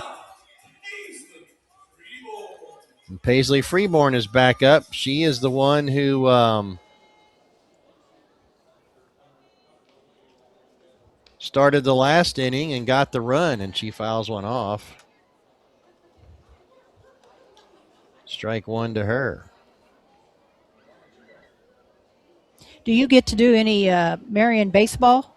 I do some Marion baseball games, yes. I did. I actually, because of the weather, I did more baseball than softball this last year. As Freeborn pops one up behind third base. Trouble, but the shortstop gets over and makes the catch, and that ends the inning. Made a great play on that. We go to the bottom of the fifth. We're halfway through the game. The orange team leads the blue team by a score of 1-0. This is the Lloyd Nelson Memorial SI Select All-Star Game on the legendary WGGH and the Bird's Nest Facebook pages. Yes, sir, the legendary WGGH. And it is good to hear that again. You know what I mean? It is. It's when we came down to Frankfort a few years ago, we rolled with the GGH. I've been with Tim Petrovich for a couple of years calling ball games, and it's been a ride. When I went to Frankfort, he said, "John, do your own thing." And you did. And Bubba, we just started doing the same thing, me and you talking, but that's normal to me. It's not always intelligent, but we talk. Oh, boy. I think the 20-gallon hat was one of our greatest hits from last year. And that's a big belt buckle. It is a big belt buckle. Also, 1-0 is the score. Don't forget, please, write Go Throwbillies in the comments. Also, tag Pookies. Nobody's tagged them. Please, tag them. All you got to do on the SI Select softball page, Bubba, you can win one. Go tag them. Type in 7 letters. It's $10 worth of free stuff. Right, go do that now, Bubba. I'll give you one, okay? Because I know you'll go eat. Well, I don't have my phone right now, so. Also, we do have one McAwesome. All you got to write is McAwesome in the comments. You get a free meal from our friends at Moreland McDonald's. Moreland Bishop. Yes. Coming up in the 7th inning, we're going to have the Texas Roadhouse closest to the plate contest. And what you got to do is put in what you think and how close the ball is going to be to the plate that they throw to get that scholarship. So we'll talk a little bit more about that. Send it back to Tim and Susan. There you go. Kansas Craig back up, the top of the order for the blue team. Kansas made an out in her first trip, and she takes a strike here. Just on the outside corner. Craig popped out to the shortstop. And that one's high for a ball. 1 ball and 1 strike. You were asking me about Marion baseball before the break. Didn't know if that was Kyle Geiger. Yes. I think is a great person. He student taught for me. Okay. And I have the utmost respect for him. I always check on the Wildcat baseball scores because of him. They've won 20 games 3 years in a row under his guidance, as the count now is 2-2 to Kansas Craig. They lost in the regional championship to Waterloo this year. A tough game. As Craig fouls one off her nose. Ooh. Off the handle, and it went up under the bill of the helmet. And we're not going to give away McDonald's here because that was definitely not McAwesome. They're checking on her, and she says, I'm okay. I'm tough. But yeah, that Marion baseball team, Kyle Geiger, by the way, played professionally, got to Double-A in the Minnesota Twins organization as a catcher. I understand he was also a football quarterback at his high school and was the coach at DuQuoin before he came to Marion and had success at DuQuoin. And famously, he is the son-in-law of Hall of Fame Cesar Valier and Vienna girls basketball coach, Cesar Valier boys and Vienna girls basketball coach Rick Metcalf. He is an outstanding young man, and I wish him all the success that he deserves. So Craig fouls one off down the right field line, and it lands in no man's land between three different players, and so Kansas Craig stays alive. The count is still 2-2. And Kyle may be watching this game tonight, too. I know he listens to a lot of games on the radio. So that pitch misses inside for a ball, and it's 3 balls and 2 strikes to Kansas Craig. Craig's had a hot bat, so let's see if it'll continue here. That misses outside for a ball and a leadoff walk. The batter is Macy Alexander. Alexander flew out to left her first trip. She is from Murfreesboro. She had a big game in this game last year, had a couple of hits, scored a couple of runs. Last year we had a high scoring game. This year it's 1-0 in the 5th. The first pitch to Alexander is on the outside corner for strike 1. You know, I might have thought about walking Craig myself with her stats, but you hate to put that leadoff on. Yeah, 524 batting average and 18 home runs, 16 home runs, whatever it was. That pitch catches the inside corner, and now quickly Alexander's behind, no balls and 2 strikes.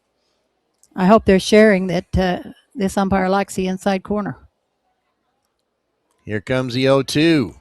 Swinging a bouncer toward third. Stabbed at the third base, and a throw across is in time. Nice play. And that was Cadence Phillips there at third base making that play. Is that her? I mean, I feel like when she's not pitching, she usually plays first, but I don't know. That was a really nice play by Phillips at third. Obviously, she can play wherever she's asked to. There you go. And so the batter is Taryn Ford, and she fouls one back. 1 strike to count to Ford. Ford popped out to short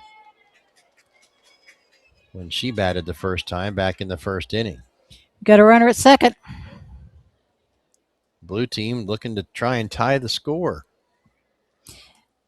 You know, you get a leadoff walk. Most of the times they'll score on you. Yeah, she got under that one, and there's another pop out to the shortstop.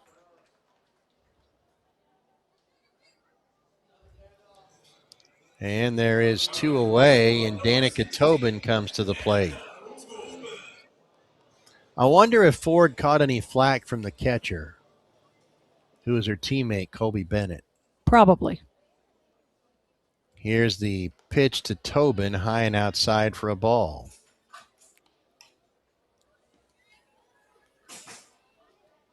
One ball, no strikes. 2 outs, bottom of the 5th. 1 run, 5 hits, and 2 errors for the Orange. No runs, 4 hits, and 1 error for the Blue. Tobin bounces one, and that's foul. Another nice play by Phillips at third. University of Illinois is getting a dandy, I will say. And I don't think she'll – I say this. Maybe I shouldn't say this. I don't know that she'll play anywhere else but pitcher at U of I. But she's showing she can play a little defense. She obviously can, and what a great addition to any college team whenever they can play more than one position. Well, and she's the kind of a player that can, as the count is 2-1, Tobin bounces it to second, and they get out of the inning on the ground out to second. We'll talk more about Cadence Phillips when we come back. We played 5 full innings here at the Lloyd Nelson Memorial SI Select All-Star Softball game. Orange team leads the blue team 1-0. This is the Bird's Nest and the legendary WGGH. Robbie said it's the Bird's Nest on the legendary WGGA. I heard that. You know, it never gets old here, and also never gets old seeing our good friend JP in our logo. A little while ago, someone may have tried to convince me to take JP out, and he said, you know, kind of, maybe it's time to retire. And I don't think I'll ever No, Bird's Nest retire is the JP. greatest Redbird fan. Who's the greatest fan in your town? What fan do you know? Here's what I want you to do. To win our Texas Roadhouse gift card, nominate somebody in your town who you think is the biggest fan in your town. And all you got to do is have the most likes. That's it on that comment. That's so easy. so just nominate somebody from your town that you think is the biggest fan, and we're going to give that Texas Roadhouse gift basket to it. It could be from any town in Southern Illinois, Bubba. Super fan, if you will. Absolutely. Who is your super fan? I know I would put Jason Pierce Yes. for West Frankfort. All right. Or even Ted the Legend Wren. He might get a few votes himself. Be a close second. Wild Bill would probably get a few votes from Frankfurt. But I don't know if he's is he actually a Redbird No, fan he's or not just really. or He's just a Frankfurt legend? he's just a Frankfurt legend. But, I mean, if you're a Frankfurt legend, you kind of have to be a Redbird fan. Well, yeah. Oh, boy. We've talked too much about them. We need to talk about other towns, which is why we have Tim and Susan. Yeah. We may take a half inning when they go. It just all depends. We're going to kind of wait to hear back from them. But I think they're excited to talk about Phillips coming back here in the top of the sixth. Tag the Billies. Tag Pookies. Get your free stuff now. Back to Tim and Susan.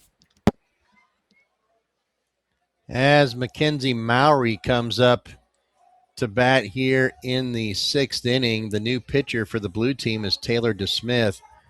Blue team's just running pitchers in and out all over the place. They got a lot of arms out there. DeSmith, the pitcher. I was talking about Cadence Phillips before the break. She's the kind of a player that going to a program like Illinois that has not been near the elite programs in the Big Ten, she's the kind of player, Susan, I think can actually make Illinois an elite program. She's going to get better. And she may be able to make an impact right away her freshman year, too. Yes, and she's going to get better. They're going to, make her strong, and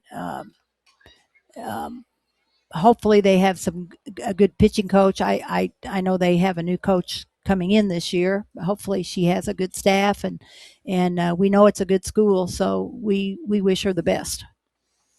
Mackenzie Mowry doubled her first trip. That was in the top of the fourth inning when the orange team scored its run. She is ahead in the count, 2-1 right now against DeSmith. DeSmith at Mount Vernon this year was 8-4 with a 1.68 ERA, struck out 99 and walked 13.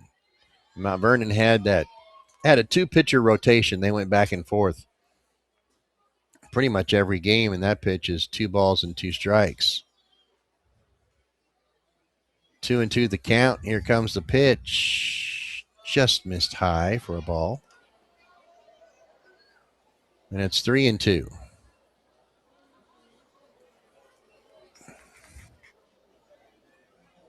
Here is the pitch. I think that Mowry might have been looking for an off-speed pitch or something, and DeSmith just blew it by her. Strike three called. The Lawler and Lawler strikeout by Taylor DeSmith, her first of the game. And the batter now is Cadence Phillips. And there we go. We talked about Phillips, and now she comes in. We didn't talk about her batting stats. We talked about her pitching stats. Cadence, a .333 hitter with 5 home runs and 37 driven in. Also hit 16 doubles. And she takes the first one on the inside corner for strike one.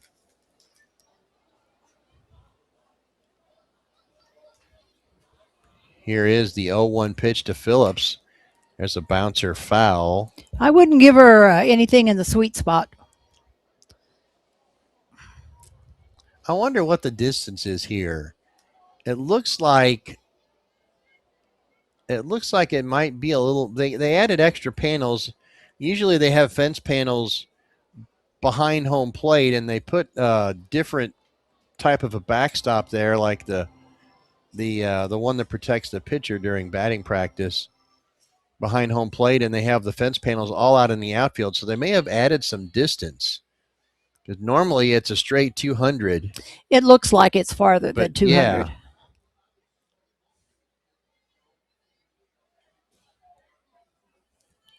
A foul ball by Phillips, still 0-2. And no one's going to attempt to steal on a pass ball. No, that's it's a short. Awfully close. That's a short backstop behind home plate.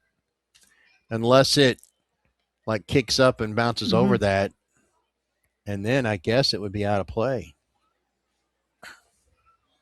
We've had one ball go out of play so far when in the orange dugout. That was early in the game.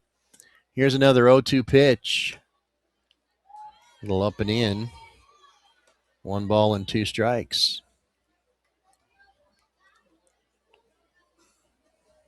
Well, the good thing for Cadence, she won't have to buy a lot of new colors because she'll be staying with that orange and blue. There you go. There's a foul ball. Still 1-2. I still have trouble remembering that UCLA is in the Big Ten. Remembering it just even thinking about it. UCLA, USC, Washington, and Oregon. Although, and I'm not a fan, so it was kind of pleasing to see UCLA's baseball team as the overall number 1 seed in the Baseball College World Series get knocked out in the regional. 1 ball and 2 strikes. Sorry, UCLA fans. Now it's 2-2.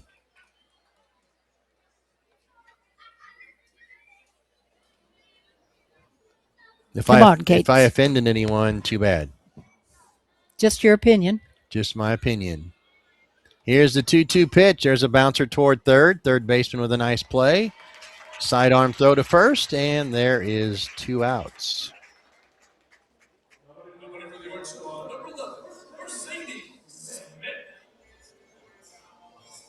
So Sadie Smith comes to the plate for the orange team. She's 0 for 1. She popped out to short with the bases loaded.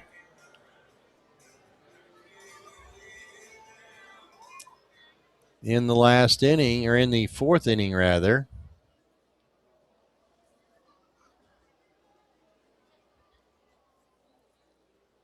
Here comes the first pitch to her. Misses outside for a ball. All you World Cup soccer fans, the United States playing its 3rd game in group stage tonight. They're playing Turkey A. When did Turkey become Turkey A anyway? I don't know. As the pitch to Smith is a strike. That game kicks off at 9 o'clock. Here is the pitch. That's high and inside for a ball.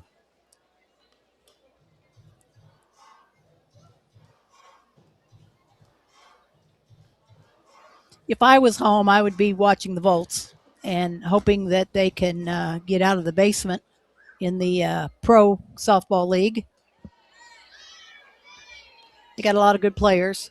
They just haven't seemed to be able to put it all together. Speaking of baseball, the Thrillbillies, who play their home games here, played up at Normal today. I have to track that score down. They have been hot lately. They struggled the first part of the first half of the season ends this week. They struggled in the first part, but they've won 5 of their last 7 games. And now, wasn't today a continuation? Well, today they continued. Well, it was supposed to be a continuation. I'll talk about that in a minute. 3 balls and 2 strikes, and Smith lines one foul down the left field side. They said last night they were gonna finish a suspended game today, and then they had a regular game scheduled for 11 o'clock. And then league officials decided that since they had played a full 5 innings in that game, that it was a complete game, and so the Thrillbillies lost a 2-run homer in the top of the 6th and wound up losing 2-1. Another foul ball. One. And then they did play the other game today against the Normal Corn Belters. Don't know what the score was. But if you go to www.thrillbillies.com and look up schedule, you can find it. 3-2. Here's the pitch. That is outside for ball 4, and Sadie Smith draws a 2-out walk. And by the way, on the Thrillbillies, 2 players from Marion High School on the team now. Catcher Chase Niemeyer, who missed his whole freshman year at John A. Logan with an injury, is back and playing for the Thrillbillies. And Brady Jackson, one of the pitchers for the Thrillbillies, on the roster. With 2 outs, the batter is Colby Bennett, and she skies one high in the air on the infield. And the third baseman comes over and makes the catch. Could have been trouble.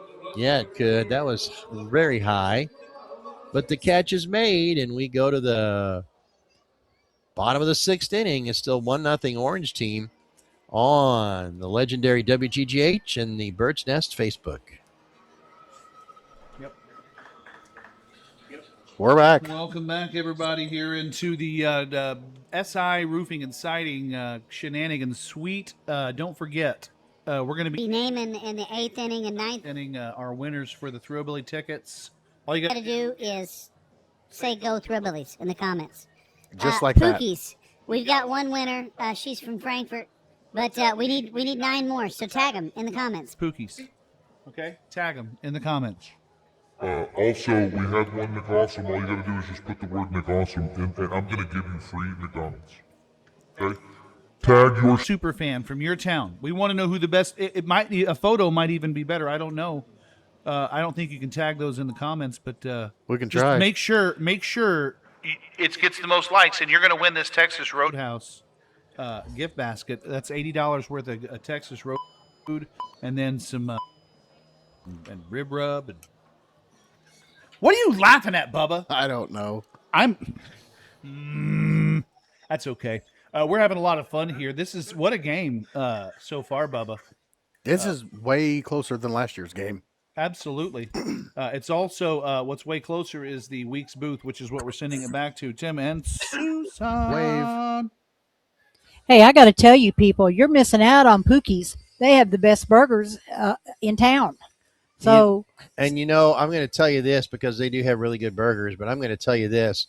The late Wes Bennett, who used to have a morning show on the legendary WGGH, he told me that their spaghetti on their daily special was just untouchable. I mean, second to none on their daily special. So, yeah, they have great burgers.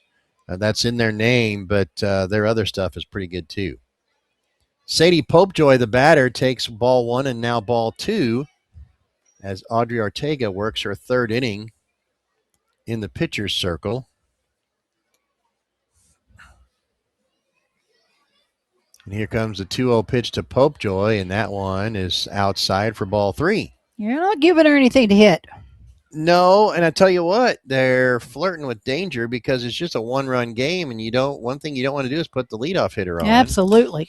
There's a 3-0 swing, and she bounces one to second base. That surprises me a little bit that she got the green light. Well, if this were a regular high school game, she probably wouldn't have had the green light. But being this is an all-star game, the coaches probably said, do your thing. Well, I guess I'll rephrase that. I'm surprised she went for a 3-0 pitch. Leah Crompton is the batter, Christ Our Rock Lutheran. She had the first hit of the game for the blue team. That came – actually, she had the second because Popejoy had a hit as well. Back-to-back singles in the 2nd inning. The blue teams had back-to-back singles twice. Once in the 2nd inning with 1 out and in the 4th inning with 2 outs. They've left a lot of base runners. Here's the pitch. There's a little soft liner towards second. Fielded a nice scoop at first base by Hatton over there as that pitch was a little low. Or that throw was a little low. And the second baseman had a decision to make whether to charge it or sit back a little bit, and she made the right decision. So here comes Ava Brown from Harrisburg, 0 for 1. And she lines one, snagged at third base. And 1, 2, 3 here in the 6th inning. We go to the top of the 7th. Their orange team still leading 1-0 at the Lloyd Nelson SI Select All-Star Softball game on the Bird's Nest and the legendary WGGH Facebook. In the words of the immortal Heath Ledger, hi. Welcome here to the top of the 7th inning at the SI Roofing and Exciting booth. All we're here to remind you of in this booth, Bubba, Yes. is what? I've told him all night long. You tell me. Pookies. Pookies. Stick a fork in it. Stick a fork in it. Has anybody even tagged Stick a Fork in it? If you haven't, dude, best walking tacos on the planet. The McAwesome Moreland Bishop gift cards. There you go. Let's Be Frank. There you go. I believe that's it right now. Okay. Also, something that we haven't mentioned yet, but I probably ought to. This is something that Melissa Murrow sent me from Egyptian Exterminating. They're getting ready to start this softball throw. So as we send it back to Tim and Susan, our technicians don't just spray; they pitch perfect protection. Egyptian Exterminating. Wow. Yeah, that was Bugs. Nicely done. Nicely done, John. Haley Franklin is the first contestant for the softball throw. Now, I'm trying to figure out, are they throwing to the pitcher's circle or are they throwing to home plate? Well, I don't know. It's looking like maybe the circle. Mercedes Smith is second. By the way, whoever gets the closest to the target, and they have to be from the outfield grass. I think they're going for home. Whoever gets closest to the target wins a $1,000 scholarship, and Smith is about 2 feet away, maybe. She's in the box. Of course, they're putting spots down. Kansas Craig from Anna Jonesboro is up next. Right now, the leader in the clubhouse is Sadie Smith, who's going to Southwestern Illinois College in Belleville to play her college softball. Craig is off the mark, so Smith is still the leader. All the seniors in this game are out there. Paisley Freeborn is up next. She does the underhand toss, and that's going to be wide to the right outside the batter's box. So Freeborn is still not the winner. Right now it remains Sadie Smith. It's going to take a good throw to beat Sadie's. Macy Alexander is up now. Slow down. That one, yeah, Slow it's going to be down. a little too speedy. That's going to roll past. It was closer if it had stopped, but it rolls past. So next up is Taryn Ford. And I see a lot of them are going off to the left field side of center and trying that underhand toss. And that's kind of new from last year where they were throwing from straight away. I think they're trying to avoid the pitching rubber. Circle, yeah, the rubber there. Oh, Ella Keene came from the right field side. Look at that. And that's rolling in there real close. It's still not going to quite be as close as Smith. I like their strategy. Yeah. Here's Danica Tobin. The only rule is you have to be beyond the brown infield. As Danica Tobin is wide to the third base side of home plate.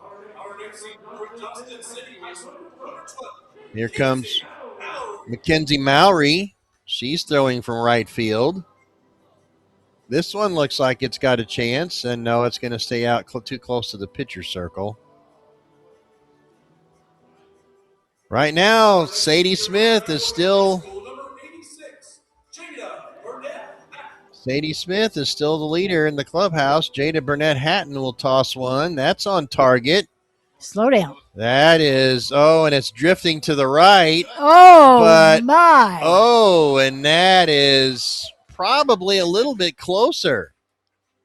It's behind home plate, and it is really close. That looked like, Susan, it looked like it was going to drift toward the third base side, and then it kind of came back in. It sure did.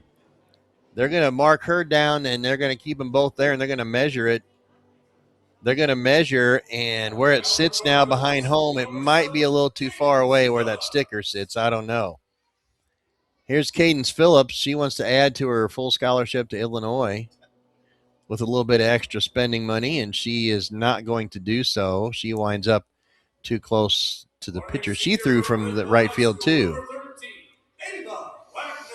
Ava Wagner of Redbud is up next. Oh, and she's on target, but I think it's going to run out of steam. Yeah. Barely gets to the pitcher's circle. Our good friend Darren Kennard is down there behind home plate. Jada Shepard from Anna Jonesboro is taking her shot. Coming in from left center field. That one's on target. And keep going. Keep going. Rolling down into the brown around home plate, but that's still a little bit short. And the last one is Colby Bennett. She's going to take the last crack at it.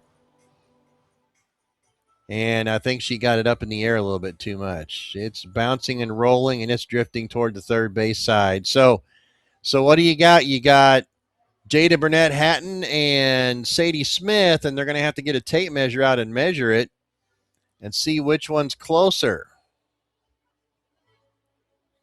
Those two, no, you can't. And are they going to, yep, there's the winner is Sadie Smith.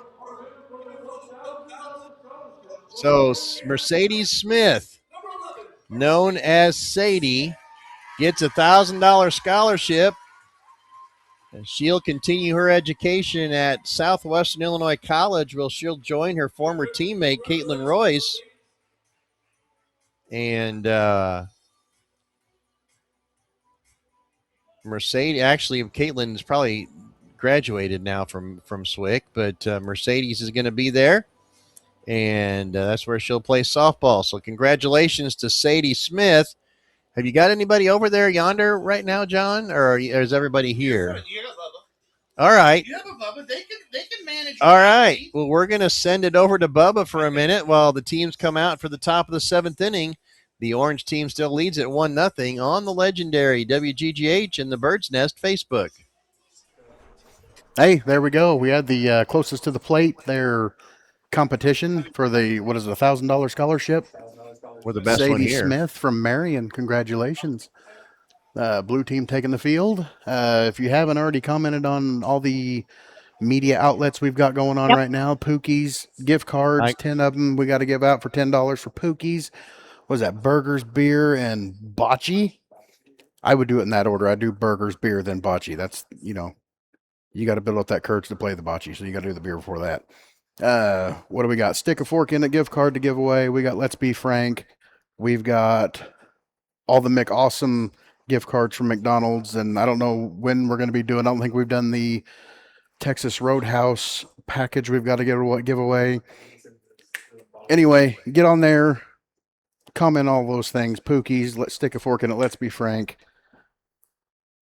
McAwesome. Yeah. Do that. It's easy. It's free stuff. Why wouldn't you not want free stuff? Anyway, let's get back to the action. Send it over to Tim and Susan.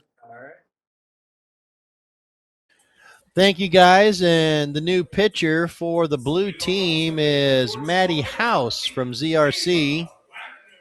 And back into the game batting from Redbud is Ava Wagner. As we start the seventh inning, Wagner replacing Jada Burnett Hatton, who just missed a college scholarship by a few inches. And Wagner, a slapper, and the infield is way in. Look at that infield shift right there. Yep, they know what's coming. Everybody's at least 10 feet. Well, no, I shouldn't say at least 10 feet, but at least 5 feet inside the line. Here is the 0-1 pitch, misses outside for a ball, and the count is 1-1. Wagner is 0 for 2 in the game.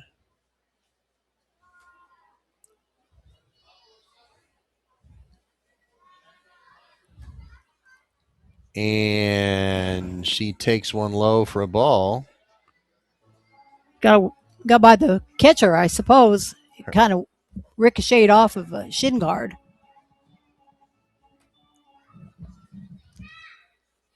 So 2-1 is the count. Wagner struck out and lined out in her 2 trips to the plate, and she fouls one off. I'm not a fan of slapping. But if you've got speed, it'll get you on. As an umpire, as the next pitch bounces up to the plate for a ball, as an umpire, it would seem to me that it would be difficult to judge whether that batter is still in the box. And here your situation is these are baseball boxes for a softball field because they're painted on a baseball field. So that makes it even more difficult. And that pitch is high for ball 4, and so Wagner draws a leadoff walk. And who's up now?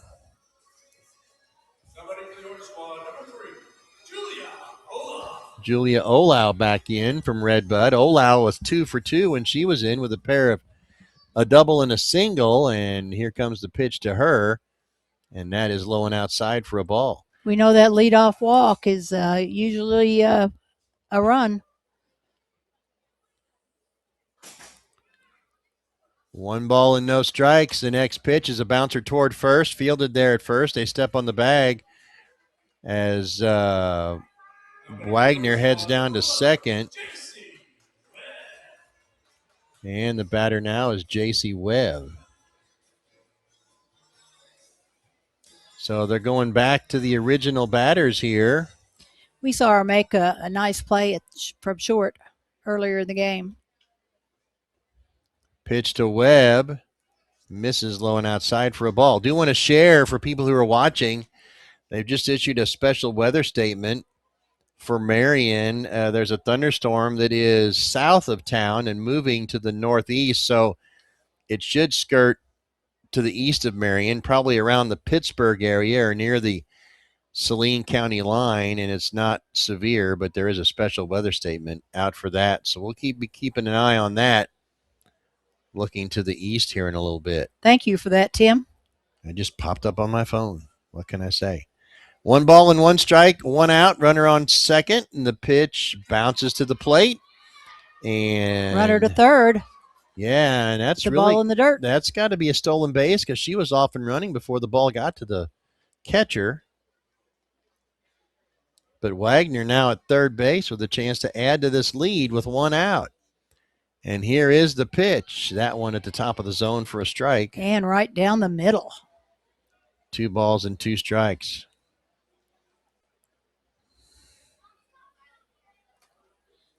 2-2 the count. Here is the pitch. Swing and a miss. No, a foul ball. Thought she missed it, but the umpire says she got a piece of it. It's hard to tell up here. Yeah, and I got one earpiece off trying to hear the sounds out there, but here's another 2-2 pitch. Oh. And she got her that time. Strike 3 in the Lawler and Lawler strikeout at the perfect time, and there's 2 away. And got a message from a listener here, a viewer, someone we talked about earlier. As the batter now is Maggie Klutz from Goreville. Kyle Geiger says hi. Well, Kyle Geiger, I say hi to you back. I'm very, very proud of you, both professionally and personally. And I don't think there's you're in my book. You are A1. 2 balls and no strikes to Klutz, the Goreville freshman. There's a bouncer to short. Fielded cleanly, throw across, and after the leadoff hitter gets on, the blue team gets out of the jam. We go to the bottom of the 7th. It's still 1-0 Orange team. This is the Lloyd Nelson Memorial All-Star SI Select All-Star Softball game on the Bird's Nest and the legendary WGGH. Okay, so a couple things. Phillips is in the circle. About time. Also, that last half inning, Tim said something that made this booth go crazy. Skirt, skirt. And so we were followed by and we were just having, what a great time this softball game has been. Think about your super fan. Tag a super fan that you know in the comments on the SI Select softball page feed right now. Okay, and all they got to do is get the most likes on that comment. That's it. And we're going to give you a Texas Roadhouse basket. This thing is filled with stuff. Peanuts. All right, peanuts, two $40 gift cards, some sauce, some rib rub. Just tag the super fan that you know that loves your town. It can be from anywhere. We'll make sure that you get your Texas Roadhouse gift basket. Also, we got just a few innings left, but I think it's pretty awesome that Cadence Phillips is coming in. Bubba, what do you think? I love it. Oh boy, da da da da da. Back to Tim and Susan. Welcome back to the Week Chevrolet Buick GMC press box. And as the boys mentioned in between innings, Cadence Phillips is the new pitcher for the Orange team. Phillips, those pitching numbers again: 24-0, a 0.10 ERA, 324 strikeouts and 17 walks. She's going to the University of Illinois. She's facing Lily Graham from Carbondale, and they faced each other during the regular season, and Graham fouls one off. You know, I want to add something to John's superfan situation and the picture that he has on his hat.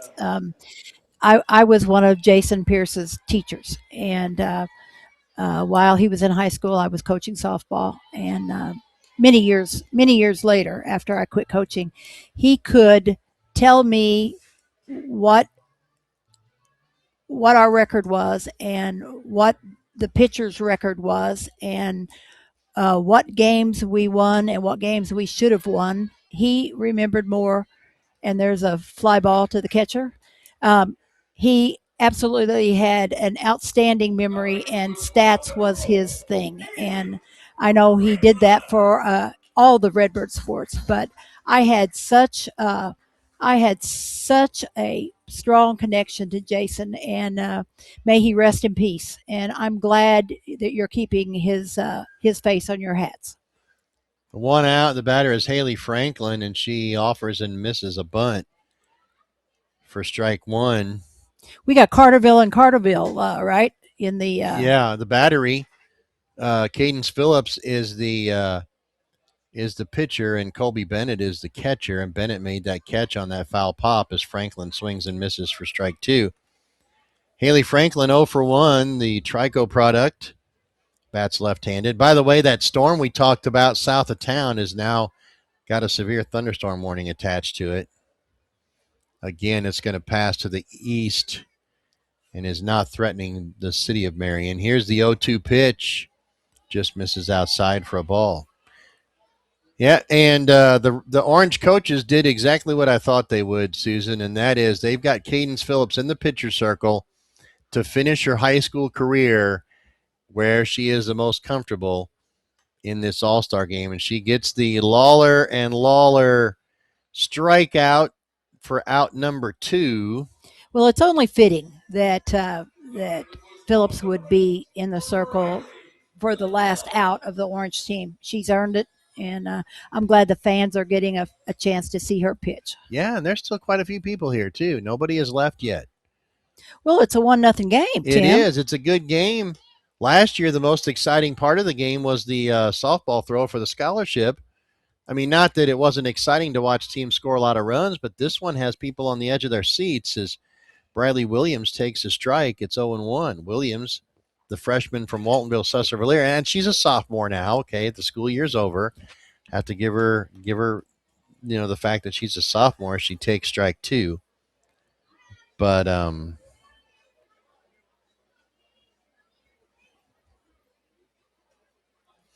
no balls and 2 strikes with 2 outs, and the pitch popped foul behind home plate.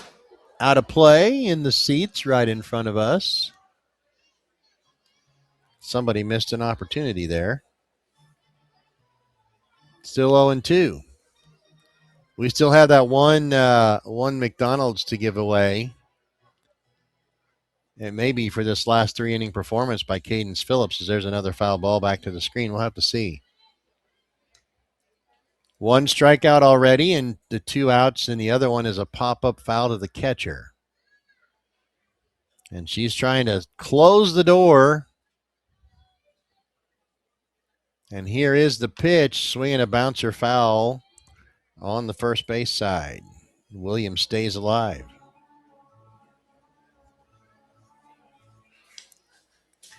You know, you think of Illinois in the middle of the United States and all the travel that she's going to be a part of. You got to be a good student. And going in as a freshman, as you said, she's going to be an impact player. And she retires Williams with another Lawler and Lawler strikeout. Swing and a miss to end the 7th inning. We go to the top of the 8th. The orange team still leading the blue team 1-0 in the Lloyd Nelson Memorial SI Select All-Star Softball game. This is the Bird's Nest and the legendary WGGH. Where we are. We're in the Bird's Nest and the legendary WGGH. Listen, Shellback Barbecue. Right now, I just want you to tag my good friend, Daniel Evans, in the comments. Tag Shellback Barbecue. First one to tag Shellback Barbecue. You're going to take that $20 gift certificate, okay? We got that to get out. We've already given one, stick a fork in it. $20 gift card. Nest, I think, is going to buy another one. Because I bet you in the bottom of the 8th and bottom of the 9th, you may have another 3 strikeout inning with Phillips in the circle. Man. Like, there's got to be a super fan from Carterville that you could tag that loved the Carterville Lions this year. I mean, on a state run, you'd figure there'd be at least one, maybe 20 or 60. I think Jeff Rocarico behind the plate has done a masterful job. He's a super fan. All of our crew tonight, all the blue has done a great job. Also, you know who else has done a great job? Who? Tim and Susan. Yes. Back to you. Thank you, guys. We got a new pitcher again for the blue team, and it is Emery Quick from Centralia.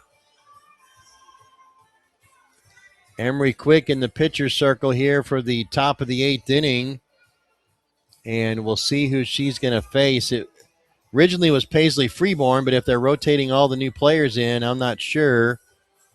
No, it is a new player. It's Arwen Wilkie again. Arwen Wilkie is the batter. She's 1 for 1. Freeborn, by the way, scored the only run of the game. Walked in the 4th inning, went to second on a double, and scored on a base hit. And she has given the orange team a 1-0 lead, and the pitch by Quick is in there for a strike. I would not have guessed we'd be in the 8th inning and have a 1-run game here. Well, maybe a 1-run game, but not a 1-0 game, right? Right. Some really good pitching and some pretty good defense as well. Even though there's been some errors, there's still been some good defensive plays. That pitch misses inside for ball 2. 2-1 to Wilkie. In her only trip to the plate, she doubled and was stranded at third base. That was in the 2nd inning. And there's one right back up the middle for a base hit. Quick couldn't quite get down. She wasn't quick enough. Good one. She got part of a glove on it, but it was a hard shot straight up the middle. So the leadoff hitter is on. And Samaya Jones comes back to the plate.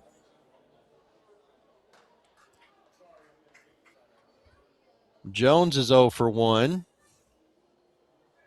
Her only trip to the plate. Swing and a miss.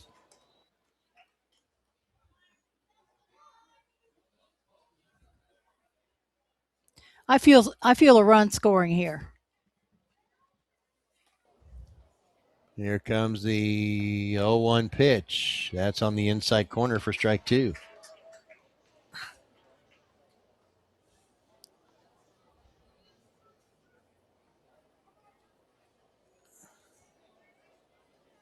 I'm kind of heartbroken when you told me that Centralia was leaving the South 7. Well, their school board and administration decided that they were shrinking too much to stay in the South 7, and They're joining the large school side of the Cahokia Conference, the Mississippi division there. That is, there's a ground ball base hit into right field. And now there's runners on first and second with nobody out. I'm a little surprised the runner at second didn't go to third, but the right fielder made a great play on the ball, and she came in hard, charging it. Well, I guess I'm showing my age, but I still remember the original South 7 and Marion and West Frankfort and Benton and Centralia and going to the Centralia Holiday Tournament. The batter is Ella Keene from Pinckneyville. She takes a ball. Yeah, Centralia is leaving the South 7, but Marion is going to the Centralia Holiday Tournament this coming year in basketball for the first time since the 1960s. Wow. They had been in Carbondale for years and years until that tournament folded up. The last few years they played at Taylorville, and now this year they are back in Centralia. There's a ground ball base hit up the middle on a 2-0 pitch. That's going to score a run, and it's 2-0 as Wilkie comes around to score. Center fielder made a nice throw to home. It was too late, but she came up throwing.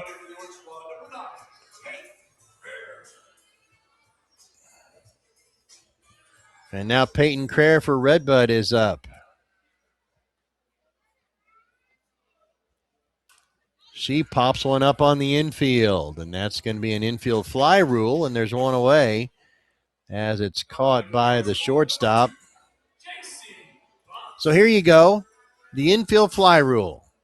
With runners on first and second or the bases loaded and less than 2 outs, any ball that could be caught, any pop fly on the infield in fair territory that could be caught with routine effort is an automatic out. The runners may advance at their own risk. But it's still a little bit of a judgment call as to what the infield is. And by the way, the batter is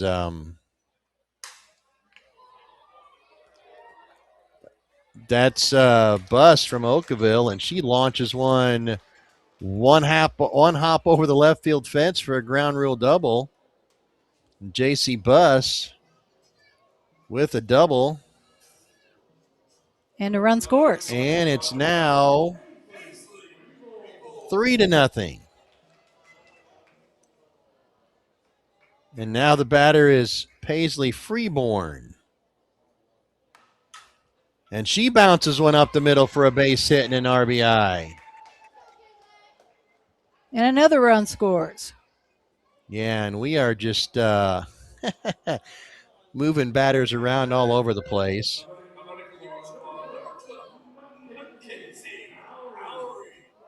Now here's Mackenzie Mowry back in to bat. As the Orange squad has scored 3 runs in this inning. The first pitch to Mowry is a strike on the outside corner. Now, Freeborn batted against Quick in the regular season. Marion took 2 out of 3 games from Centralia. Here's the pitch, swing and a miss. That's strike 2. The blue team's going to have its work cut out for it in the last 2 at-bats. Especially with Phillips in the circle. And there's a swing and a miss, strike 3. And this is the 9th batter of the inning.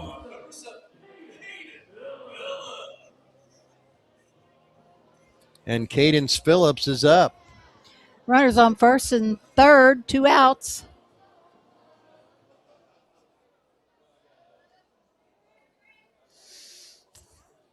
Phillips has a chance to add to her lead here, and the pitch is high and outside for a ball.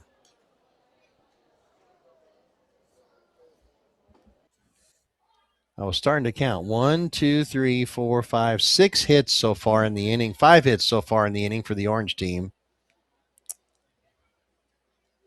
That pitch is on the outside corner for a strike. It's 1-1.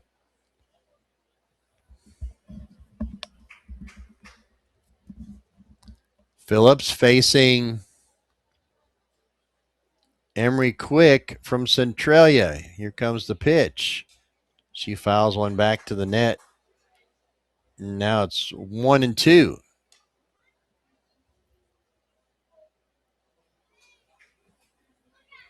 Quick goes to the rosin bag. I think she tried to find a little bit of dirt in there in the pitcher circle, and there wasn't any. All she got was turf pellets. That was a dry run. Here's the 1-2 pitch. Misses high and outside for a ball. That's why the rosin bag's out there.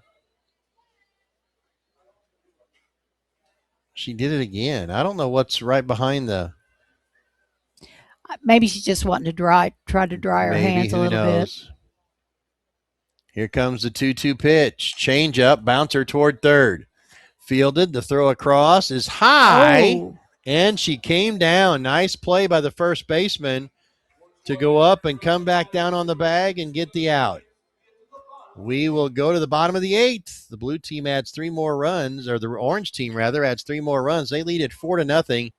This is the Lloyd Nelson Memorial SI Select All-Star Softball game on the Bird's Nest in the legendary WGGH. Welcome back into the SI Roofing and Siding Suite. John Odell alongside FCHS graduate and Frankfurt favorite, Timber Melvin. Hi, Timber. Hi. Or Timber, as we like to say there in Frankfurt. Timber, there's going to be some videos later that you're going to see on the Nest. They're all courtesy of Timber. I figured that a young lady who has as much TikTok experience and social media experience as our kids do, and you were able to get a perspective down there. What did you see? I seen a bunch of girls playing really hard. Everyone was cheering each other on, and even if they messed up or played really good, they were all cheering and clapping and high-fiving each other. Okay. You're currently taking a class, right? Yes. Oh, boy. We want to wish you good luck from the Nest, Timber, and also thank you for coming out tonight. Timber's going to take herself a couple of Throwbilly tickets with her. She's going to come out and check out a game. Also, we're going to sit here and watch this half inning together. They're going to send it back to Tim and Susan now. Phillips in the circle, and Tim and Susan on the mic. Thank you.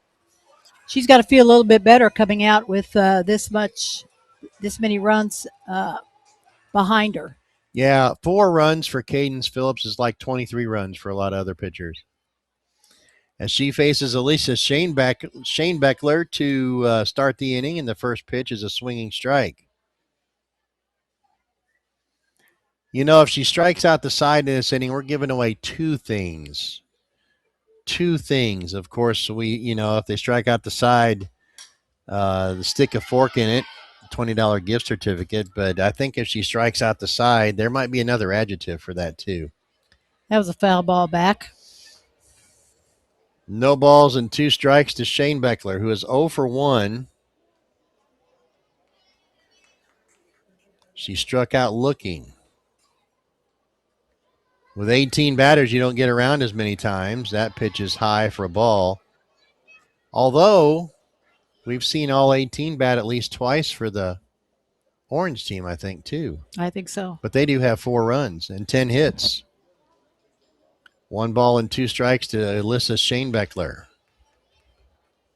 ELYSSA. And there's a swing and a miss. There's strike 3. There's your Lawler and Lawler strikeout, the first one of the inning. 1 away here in the bottom of the 8th, and the batter now is Emery Quick, who is the pitcher.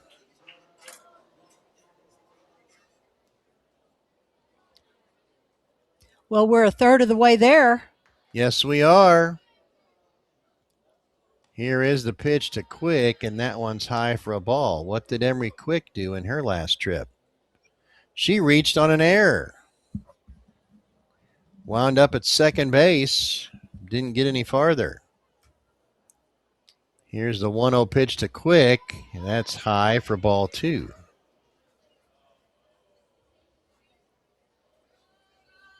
Two and 0 to Emery Quick, who is in the pitcher's circle right now for the blue team, or she's actually in the batter's box, but she's the current pitcher. That pitch is off the plate inside for ball 3. 3-0 to Quick. That's this is unusual. Yeah, we talked about Phillips. She struck out 300 or 235. I'm sorry, 324 and walked 17. So walks are not something she does. And she just throws one right down the middle and says, Take that. hit me if you can. Don't be surprised to see her do that again. No, she's usually a start ahead, stay ahead type of pitcher. And she issues a strike 2. Quick thought it was ball 4, but it's strike 2 and the count is full. She needs that bat. By the way, the scoreboard on our video is wrong. It's 4-0, guys, not 5-0. So over in the SI Roofing and Siding Shenanigans Suite, get the scoreboard right. There's a pop-up on the infield right in front of home plate and caught by the catcher, who does not look like Colby Bennett anymore. But we're not going to get 3 strikeouts. That was in fair territory, though, in front of home plate. That was Arwin Wilkie, by the way, who made that catch. And now Taylor DeSmith is up. The first pitch to DeSmith is in there for a strike. She's trying to figure out where that ball went by her. She had some heat on that one. Yeah, DeSmith has to call timeout and gather herself back up again. Here comes the 0-1 pitch. That one's high for a ball.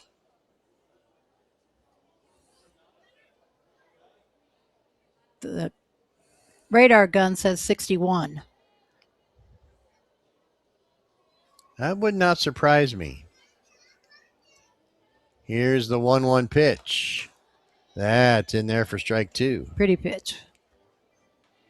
Oops, I hit the wrong button there. Undo is my favorite button on this, by the way. Aren't you glad they have it on there? Yes. I love Game Changer. There's a couple of things that they need to fix. As here's the pitch. Whoa, that was a nasty off-speed pitch.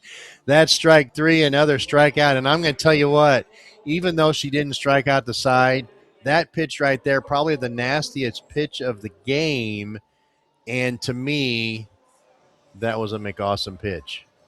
To get the Lawler and Lawler strikeout to end the inning, a McAwesome pitch by Cadence Phillips. We go to the top of the 9th, 4-0 in favor of the Orange team on the Bird's Nest and the legendary WGGH.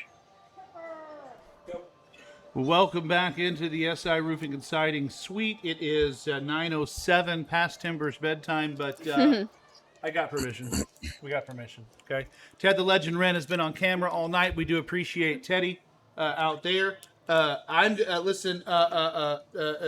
Whitney Bryan, you got 2 tickets for tomorrow for Saturday night's game. They're going to be at the box office. Okay. Whitney Bryan, go ahead, Michael, and make a note of that for us.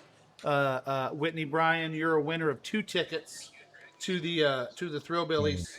We are also, as I head over to the SI Select page, let's check this out. There is one winner there for Thrillbilly tickets, or a couple actually. Brenda Hill. Brenda Hill, you're going to have 2 tickets for Saturday night's game at the box office. They'll be under Hill.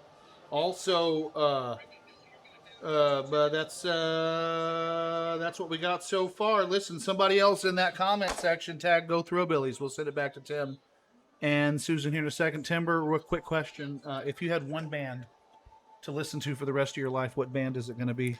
Oh gosh, I don't know. We'll go One Direction right now. Okay, One Direction. I'm also going to give that same question to Tim and Susan. We're going to throw that back to that box because I bet you theirs might be different than One Direction. I don't know. Maybe the Beatles or I don't know, rock band or something. Go back to Tim and Susan. You got it.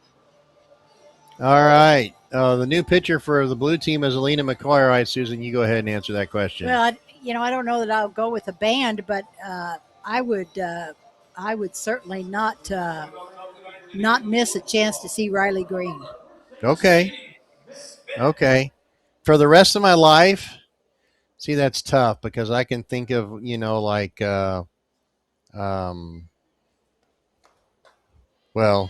Strike one. I don't know who I want to think of. The batter is Sadie Smith.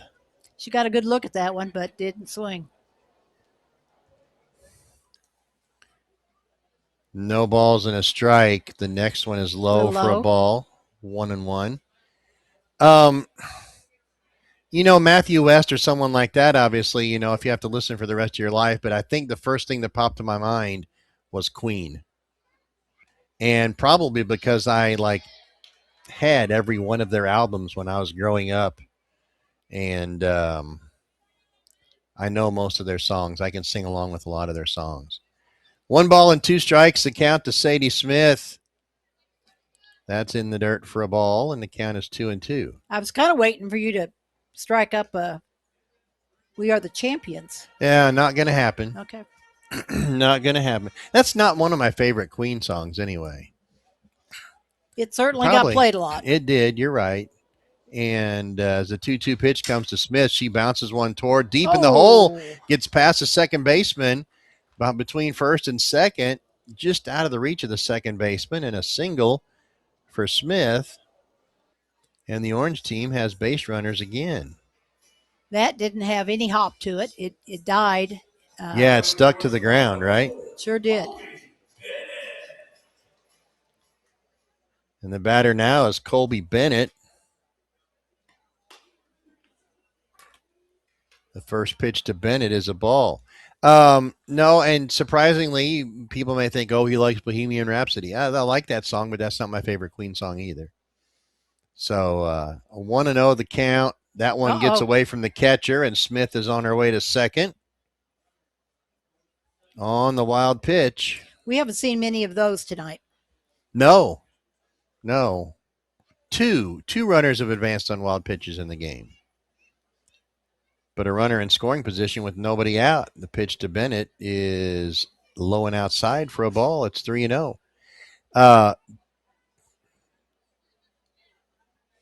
Don't Stop Me Now. That's the song. Now you know. Now you know about me. There's a fly ball into right field. The right fielder is there to make the catch. Smith tags and heads to third, and she's in standing up. And now more insurance is 60 feet away. That was a nice catch by the right fielder.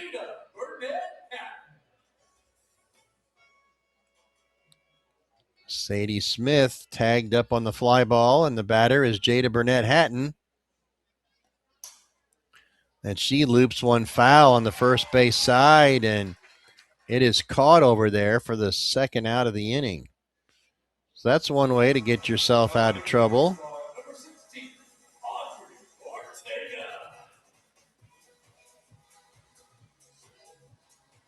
Audrey Ortega comes to the plate now. She's 0 for 1. She takes one right down the middle for strike one. Alina McCoy looking pretty good in the pitcher circle for Johnston City. Had a deceiving record.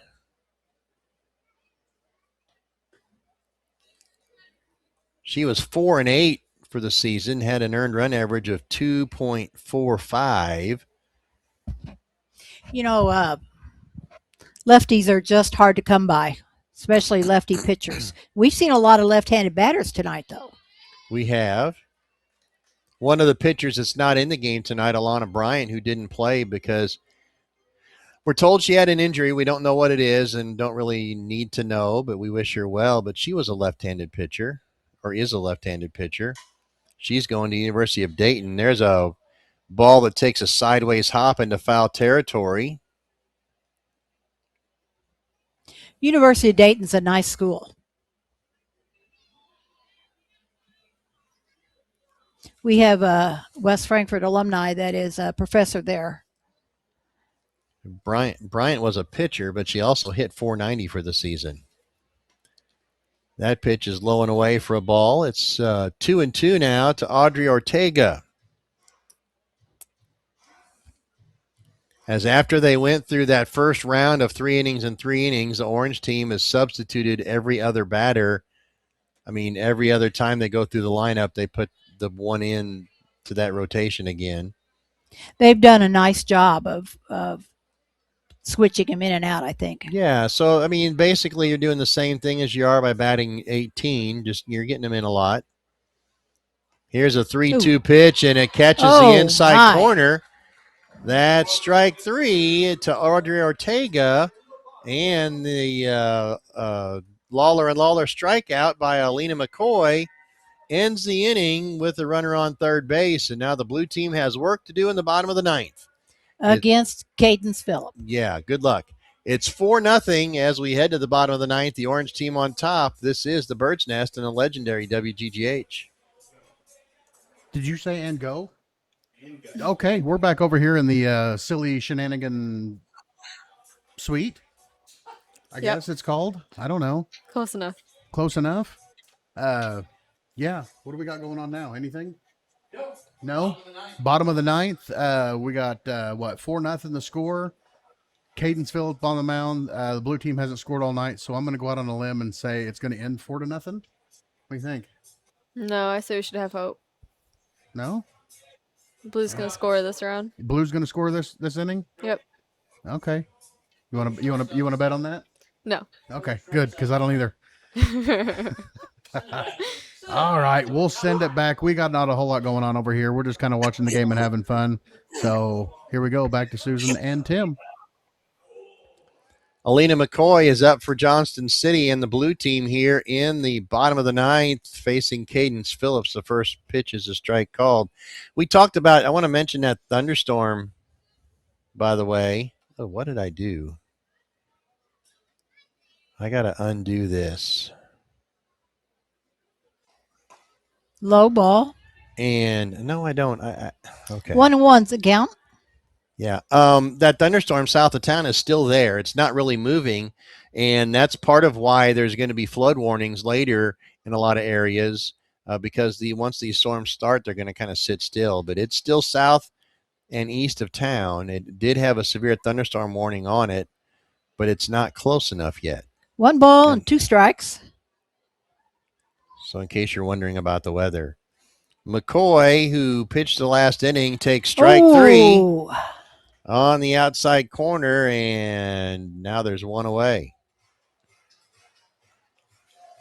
Cadence Phillips does such a great job of moving the ball around in the zone, inside, outside, up, down, and just makes it so hard to hit. And the batter is Madison Jennings for Benton.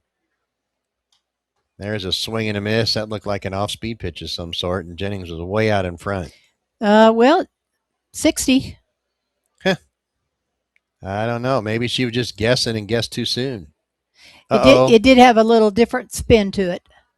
There was a lightning flash, by the way. That pitch is on the outside corner for strike 2. Maybe it was just me. Maybe the lights flickered. Who knows? No balls and 2 strikes. Jennings 0 for 1, and she swings and misses for strike 2. And there is 2 away. Get ready, Bubba. Get ready, Bubba, to give away stick a fork in it.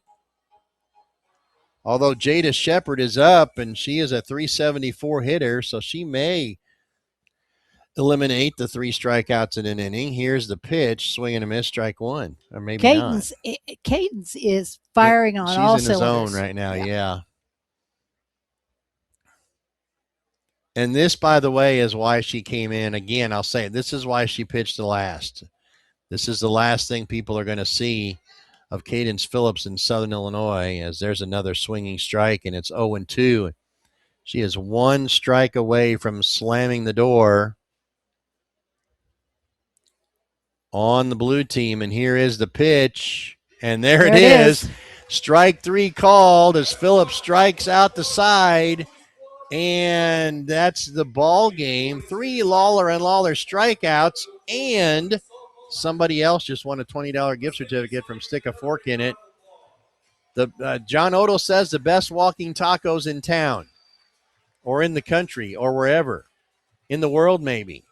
But someone's going to win that, and Bubba and the gang are going to tell you how to do it, and we'll come back and wrap this up and with the final numbers on this game in just a moment. This is the Bird's Nest and the legendary WGGH. Welcome back into the SI Roofing and Siding Suite. I'm alongside Tyler Hatton, athletic director and head basketball coach, right? That's correct. Also, world acclaimed wrestler. World famous. The other night here at Thrillville, it was a wonderful time seeing you guys do that up there with Stride Pro. But speaking of pride, huh? I said Stride, but I mean pride. Pride. Out there on the field tonight. Yeah. You got to watch a lot of players. Was there any one of them that you were maybe more particularly interested in than the others? I was pretty fond of the first baseman from Crab Orchard that came in. She's a favorite of mine. Okay. My daughter. She makes me proud. So she did well. She made me good or happy this season. One quick question: how hard is it to separate dad from coach? Not really that hard. She probably struggles with it more than I do because I've coached for so long that I can just, I treat her like every other player that I coach, and I'm probably actually a little harder on her. She wants me to be dad sometimes, so that's harder. That's all the time. Yeah, and so coaching, but I can I can, I love it. I love coaching her. It's not it's something that I've just really, I've coached her since she was 8 years old. So it's kind of sad to be done now. Listen, I got some hankies for you. Get down there on the field, coach, and stop being coach for a minute and go be a dad. Go take some pictures and go enjoy this moment because once it's gone, it's not coming back. Well, now you're making me sad. I'm not being sad, but I want you to get down there seriously because I do know that what a good time to enjoy with your daughter and with all the players, but particularly a dad being able to watch his daughter perform at the highest level. Yeah, I mean, I'm excited. So I'm going to go down there and say hi to her, and thanks for having me up, even though it was short-lived. Yeah, Don't worry. We'll have more time in the future. You'll be doing more wrestling events. Tim and Susan are going to wrap everything up over there in the Weeks Chevy booth. We'll see you in a minute. All right, back here at the Weeks Chevrolet GMC Buick booth. I think that's right, isn't it? I think so. All right. Here's the line for the orange team: 4 runs, 11 hits, and 2 errors. For the blue team, no runs, 4 hits, and 1 error. The winning pitcher was Audrey Ortega from Crab Orchard. She came in the 4th inning, and actually, I have to take that back because she pitched after the orange team scored. So the winning pitcher would be Julia Olau from Redbud. The orange team scored 1 in the 4th and 3 in the 8th. Cadence Phillips gets the save. There were 8 different pitchers for the blue team. The losing pitcher was Sadie Popejoy from Nashville, and kind of a tough luck loss for her. The big hitters, Olau had 2 hits. So did Arwen Wilkie for the blue team. Paisley Freeborn scored the winning run and drove in a run. Cadence Phillips had a walk, didn't have an RBI. I'm sorry. Ella Keene, J.C. Buss, and Colby Bennett also had RBI for the orange team, and they win it by a score of 4-0. Susan, 4-0 is really not indicative of the game. Orange team got 3 runs there in the 8th inning, but it was a nail biter the whole game. It's kind of the game that you would hope for, but you didn't expect. I thought more runs would be scored, but for the fans, for the parents of these kids, I'm glad it was a close game, and we didn't know until the 8th inning what was going to happen. But it's a pleasure, Tim, to work with you again, and it's a pleasure to watch these young athletes excel, and the best of luck to the seniors and wherever they may be going next. And thank you for loving softball, and thank you for doing your best, I'm sure, at school and on the field. It was also a pleasure to do a game that didn't have an hour and so many minute rain delay, too. Absolutely. And we're actually getting out of here before 9:30.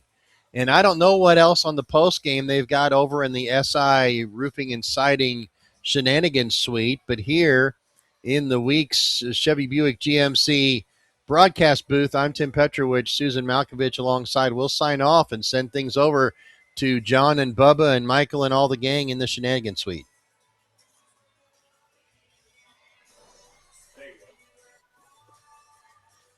Thank you, everybody, for tuning in. Every single one of you. There's some stuff we have not given out. However, as an admin now for the next 24 hours on the page for SI Select, please look tomorrow. We will be having a Texas Roadhouse contest to give away this prize pack. I want to see which town has the biggest fan base, honestly. So we're going to use the SI Select page to do that with. Check out that contest tomorrow. My good friend Bubba Vince Salette has been along all night long, and honestly, whether you liked it or not, It is a lot of people. without friends, sports don't matter. I did. I had to learn that the hard way. And I mean that from the bottom of my heart. Bubba and I have been friends for years, and this is a privilege to bring you the highest level of sports here in Southern Illinois. And if we're talking highest level of sports here in Southern Illinois, check out the 26-27 West Frankfort Redbird football team. Yes. It should be one heck of a season. Congratulations to all of the players tonight. Congratulations to the Lloyd Nelson Memorial Committee and the SI Select Committee. You guys have put together a great event here at Mountain Dew Park. Good time. Bubba, last words. I'm going to jet. As always, goodbye. Go Birds.